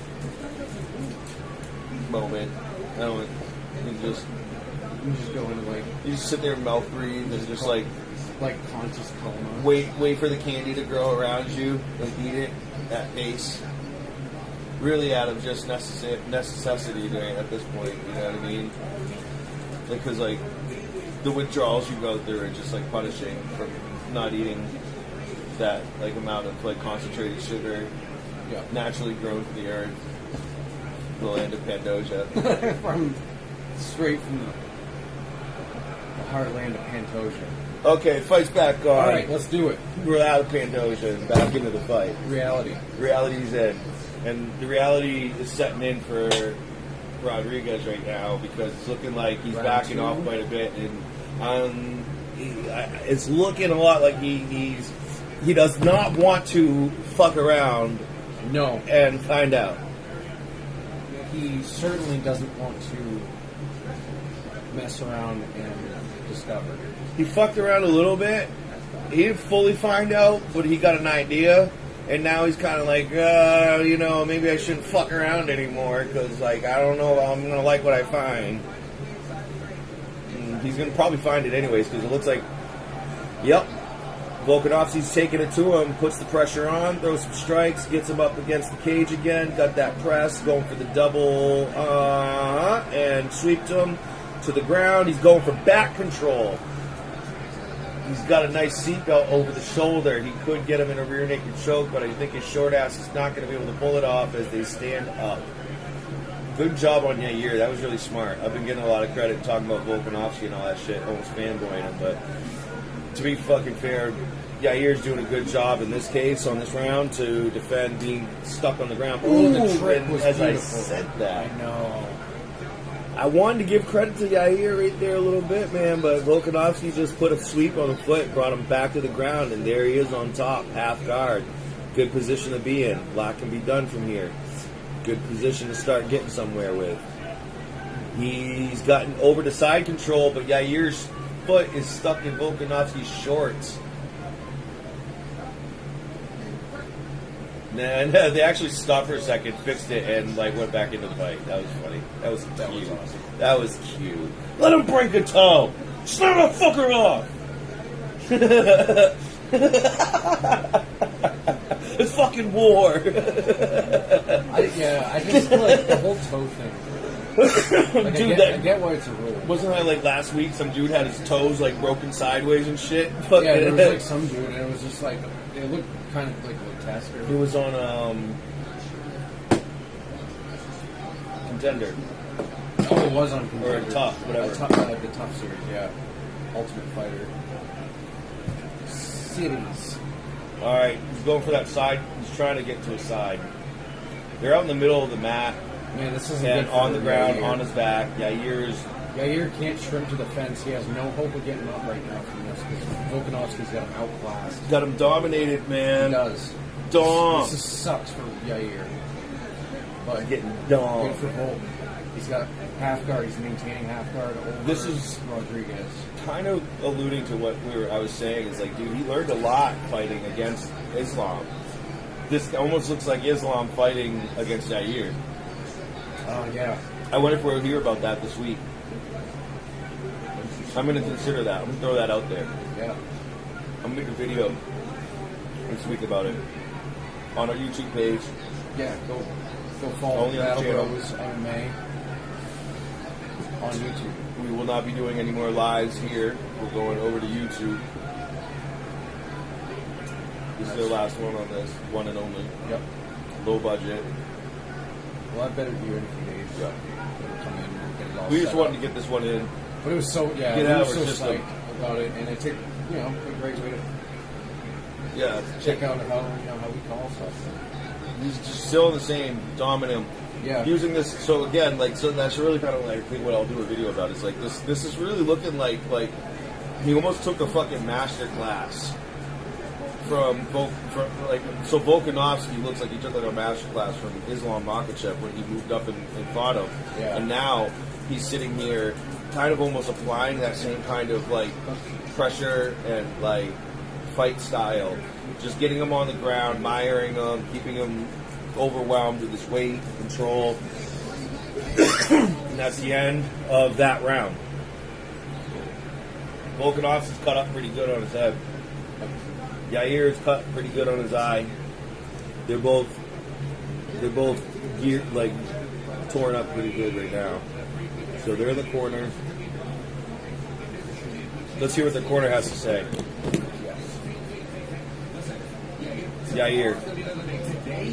now you have to go with everything. The moment it gets going, you have to go with everything. Start study. I want you to do more movement, more feints. Do not stop. You do not let him take him down. Okay, let's go, man. You can do this. You can do this. Now we're in Volkanovski's corner. You have to move more, man. You have to move more. Listen, man. More breathing. Yeah, they're talking. Yeah, you're basically. They want him on his feet, moving more, throwing more strikes. Yep. He's getting caught up in this clinch game. This really fucking literally losing. He's gotten stuck on the ground on his back both rounds. Not good. Not a good look. He's getting a warning. So Yair just got a pretty stern warning from Herb on 2 different infractions. One was the cage and the other one was hooking into the gloves, which is not allowed. Which means if Yair does anything here forward in this fight, there's any sort of a foul, he's going to have a point deducted in that round. So that's just, again, another thing against him. That's going to be demoralizing psychologically. It also could be motivating on the other hand. It's true. Yair's really starting to snap them kicks too. Yeah, he is. He's turning up as I'm saying that. He's starting to get a little bit more aggressive. He's putting pressure on Volkanovski with some strange kicks and angles. Volk is answering to turn back. up the combos. He kind of pushed against Volkanovski against the fence a little bit for a second with a 1-2 and a kick. I think it was a roundhouse to the head. Those questions too. He's doing the question marks. Yeah. He is. That's definitely another one in his bag. His question mark kicks. Rodriguez, that is. Yes. He's snapping Yair kicks has hard those right kicks, now. yeah. Absolutely. He's pushing him away with leg kicks. He's switching his stances up a lot, Yep. being a lot more confusing. Going from southpaw to regular. Volk's doing the same thing. Yeah. See that? He just switched to southpaw. He did it again. He did it again. He did it again. He's Now just he's back. he's Now he's regular. this is chess. This is literally a dance right now. Like in a very artful expression of fucking violence. Yep. I can't even, like, I'm just mesmerized right now. They're Yeah. both in a very good zone right now. This is the point where they both kind of like beat. Like Volkanovski's starting to be a little bit concerned. Yair's coming back a little bit. He got a good one on Volk, and Volk just went like that. Like, yup, acknowledged that he just got hurt on that one. That one hurt. Yep. That, yeah, you got me. Yair's starting to look a little better. This is the Yair we're worried about. But I don't know if he's got the power now. This is where I was saying he had to have done it in the first round. Maybe I underjudged it. I don't see fucking Yair knocking him out. Like, any of those strikes he gets through, if they get through right now and knock out Volkanovski, I'm going to be amazed. Because Volk is still fresh looking. Yeah. He's beat up, but his physique, his energy, He his looks like he's condition. going another 2 rounds. He I looks like would- he's in just getting in the second. Yep. He looks like he's at the end of the first. Yep. It's that We're halfway classic through the fight. cardio. It's that stamina that we all know. He's There's got a- that lifelong athleticism. Yeah. He's kind of answering it back though. It's not like Volk is being like outgunned. I mean, he's kind of just working with him. They just clash their heads, and Yair's going to play it off a little bit. Like, he needs it. He can take the break. It's an advantage to him to be able to stop the fight and say that, it looks like, Volkanovski was going in with his head tucked, and his head kind of ended up hitting Yair in the jaw. Given that Yair just got 2 disciplinary kind of warnings, I would even be more prone to milk this. Just be like, okay, well, look, you got me, and be able to milk this time to get a breath, because he's kind of hurt. He's losing. He might not have got enough rest in the middle of that round. So okay, they're going to start back in. He just said watch ahead, and they're back on, no infractions. And that was a good moment for Yair to kind of get his composure back, get a breath in, cool down a little bit, think about what he wants to do next. With the hope that he didn't actually take damage from the actual headbutt. It was just, it looked bad and it clipped him. But, you know, they can play that. You know what I mean? It can be definitely a strategy to play. Yair's really getting crazy with the kicks and punches. He's starting to piece up a little bit. He's sneaking in there really good on Volkanovski. He's actually starting to work in really well. He looks good. Oh, he got hurt hard, though. That fucking got him. So Volk fucking answered back with a really hard right hook, and he stumbled Yair all the way back, and Yair has not recovered. He went back to the cage. Volk fucking rushed him, grabbed him in this double leg, got him on the ground. He's drowning, pounding him. This is about to be ended because he's shelled up. He's turtled up. I think he's hurt stopping it. It's over. It's over. It's over. Volk just won. And still. The featherweight champion. What round did I say he was going to beat him? Third round. I said TKO. I said fourth. I said third. No, I said fourth TKO. We'll have to run it back. I'm pretty sure I said fourth TKO, but maybe I said third. But I knew that Rodriguez could not beat him in the first two rounds. I mean, he did say fourth. No. I'm pretty sure he said fourth, but we'll run it back. I'll see it tomorrow anyways. I'm going to watch this tomorrow. Oh, yeah. We will see this. But, wow, good job, Volkanovski. Yeah, man. And still. So, man. Goodbye to Mexico. No more heroes in Mexico. He had to dodge a lot to get through to where he just won. That was amazing. And he won in... That was the way I pretty much envisioned him winning. Like, I really did. The ground and pound. The takedown and the ground and pound. Yeah. That's the way he would have had to have done it. Because Yair is just going to keep harassing him and stuff. He's just going to have to keep dealing with his oblique kicks and his push kicks and the question marks. Wow. That was awesome.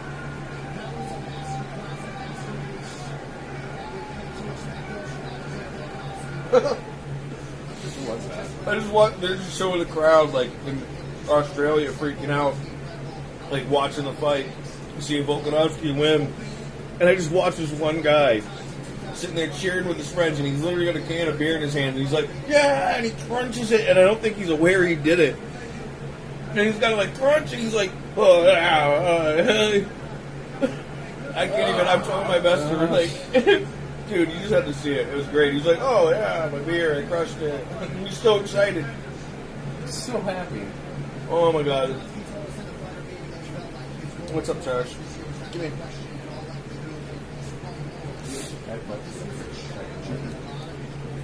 Give him Josh. He gave him a prime. He gave him prime. Prime is awesome. It's hard to find.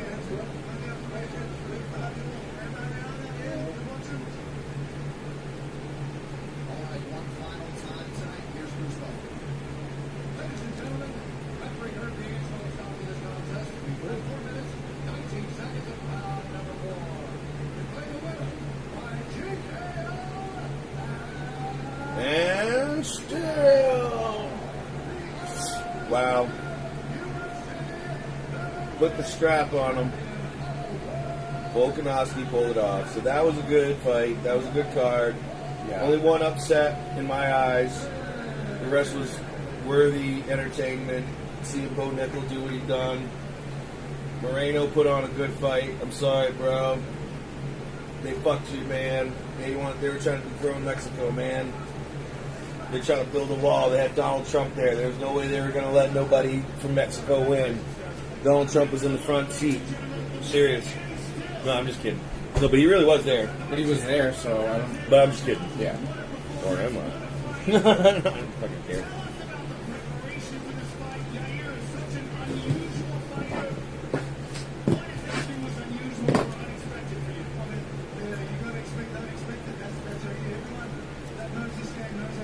Yeah. I'm being honest with you. Through camp, there was a bit of fear there, fear of striking, knowing how dangerous it was, and that's the honest truth. Whether I put that in my head from a mindset to make sure I prepare properly, I don't know. But today, this week, I flipped the switch.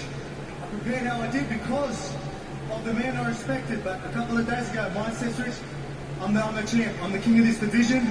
No one was ever stopping me. So this is where we come in and did our thing. You proved that tonight and made a great statement for you being the best pound-for-pound fighter on earth. And let's take a look at the stoppage. Look up at the big screen, Alexander. Here, there you go. You caught him with a right hook right here that really rocked him. He stepped back. You closed in and closed the show. Yeah, that was. I knew that when I started circling a certain way, he would switch stance, and then I knew that our right hook would be pretty good. So I knew I was a lot stronger, but it was good. Even though he was very dangerous on his feet, I knew I could go on the feet or on the ground. I just tried, man. We say who, people talk about being well-rounded. I've showed up for wrestling, I've showed up for grapple, I've showed up for strike with the best of them. I'm really coming for all their records. I'm pretty close to knocking off a few of those. I've got a lot of goals ahead, but hey, sky's the limit. I might be in this position right now, but I guarantee you I'll be in the gym next week, busting my ass again. He doesn't look bad. Yes, sir. What is next Dude, for he you? looks like You he's just going. turned back the most significant challenge in this division. What do you see out in the future? Are you thinking about 55? Are you thinking about more title defenses at What a 45? fight. I mean, there's a few options, I just got to go man, back here we and go, see what's yeah. the best. I'll be completely honest with you. I need to get a little bit of surgery on my arm. Going through camp was a bit of a struggle, but I was always going to turn up here and do my thing. But I'll go get that surgery as soon as I get home, and I'll be back in. I still want one this year, so I'll make sure I stay fit while I'm in recovery, and I'll be back in here soon. Yeah, they gotta find him some contenders anyway. I'm still coming for that. Whoever's next. Ilya been running his mouth. If he wants to keep going, I'll show him what's up. I'll squash him too. Well, sir, it's always an honor to watch you perform. Colorado Congratulations once Union again to defending your Florida. title. You are the best. Ladies and gentlemen, Alex. Man, well, I'll tell you what. They got some time to find him a contender. And he's going to be able to get some time off to go and recover and heal. He wants to get some shoulder surgery, as he's saying. So Volkanovski, well-earned, well-deserved. He just took the strap back and proved he still is and always was and never stopped being that champ. There was no question to it. Mexico has no more heroes. Crazy. Yeah. And Duplessis. Holy fuck, Duplessis, God, man. that fight. Beat Whitaker. And that means and it is established. Face down and all, him and Izzy, in the middle of the ring. You can't get any more official than that. I don't have to see it on paper. What I just saw on TV is more in stone than Dana White coming out telling me right now it's an 8. Yeah. So, Duplessis Izzy is coming up next. That is going to be... I don't even know what to say about that. That's going to be wild. Bo Nickel is on his way. He's on his way to being the next best hype.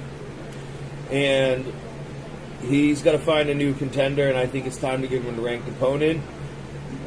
I predict, just because of the way the UFC's been kind of building people, that they might fast-track him over a lot of the bottom rank and might shoot him right at Sean Strickland, Cannonier, Brunson.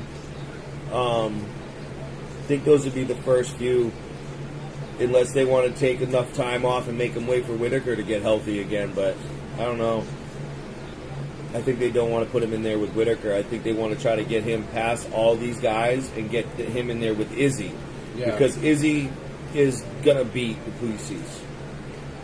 I do not see in any fucking world. I mean, I already did kind of feel like the earth shattered a little bit when I saw Duplessis win tonight, because that was just like kind of already went against things. It was almost like that chick was saying on that podcast. She's like, you don't just like she's gonna stop. Like he's trying to get out of there. I think I'm gonna stop like betting against Duplessis because every time I do, he wins. So, like, Yeah. should I now bet against him again, against Izzy? I hate this. Yep. Because now, like, it's like I'm doubting my whole fucking, like, understanding of the world. But, anyway, I think, that's going to be an interesting foretelling of where Bo's got to go up against next if they want to get him in front of Izzy after this Duplessis thing goes down, and say Izzy wins. Well, if Duplessis wins, then Bo goes against Duplessis. Even more fast tracked. And then you try to get Izzy to try to get his belt back against Bo, and Bo dominates at that point. Or maybe Whitaker gets a fucking title shot by then. Ow! Shit, I mean, probably you too. Yeah. Yeah. So I don't know. That's a wild mix-up now of things. And Robbie Lawler is now gone. The undercard was a fucking banging banger of bangers. This whole fight night was incredible. I don't even know, like, if I've seen that much excitement on one card in a single night for the UFC in a long... I don't even know if it's been a long time. Like, I feel like that was, like... I might have peaked.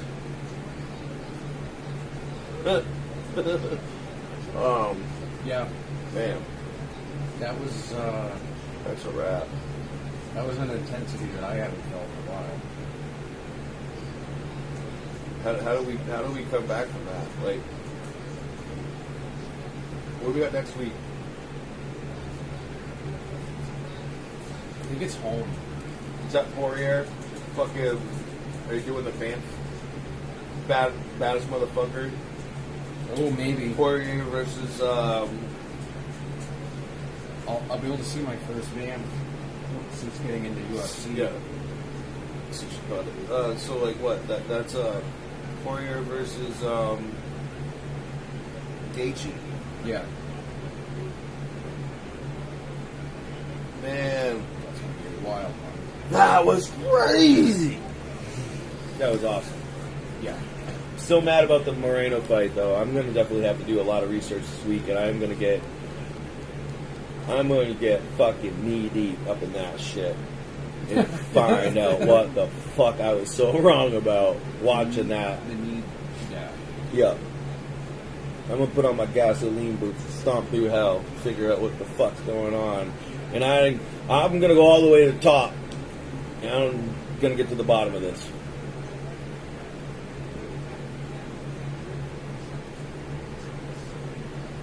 Yeah. Get right to the top. Yeah. I think that's KTFO, though, huh? I think that's KTF. All right.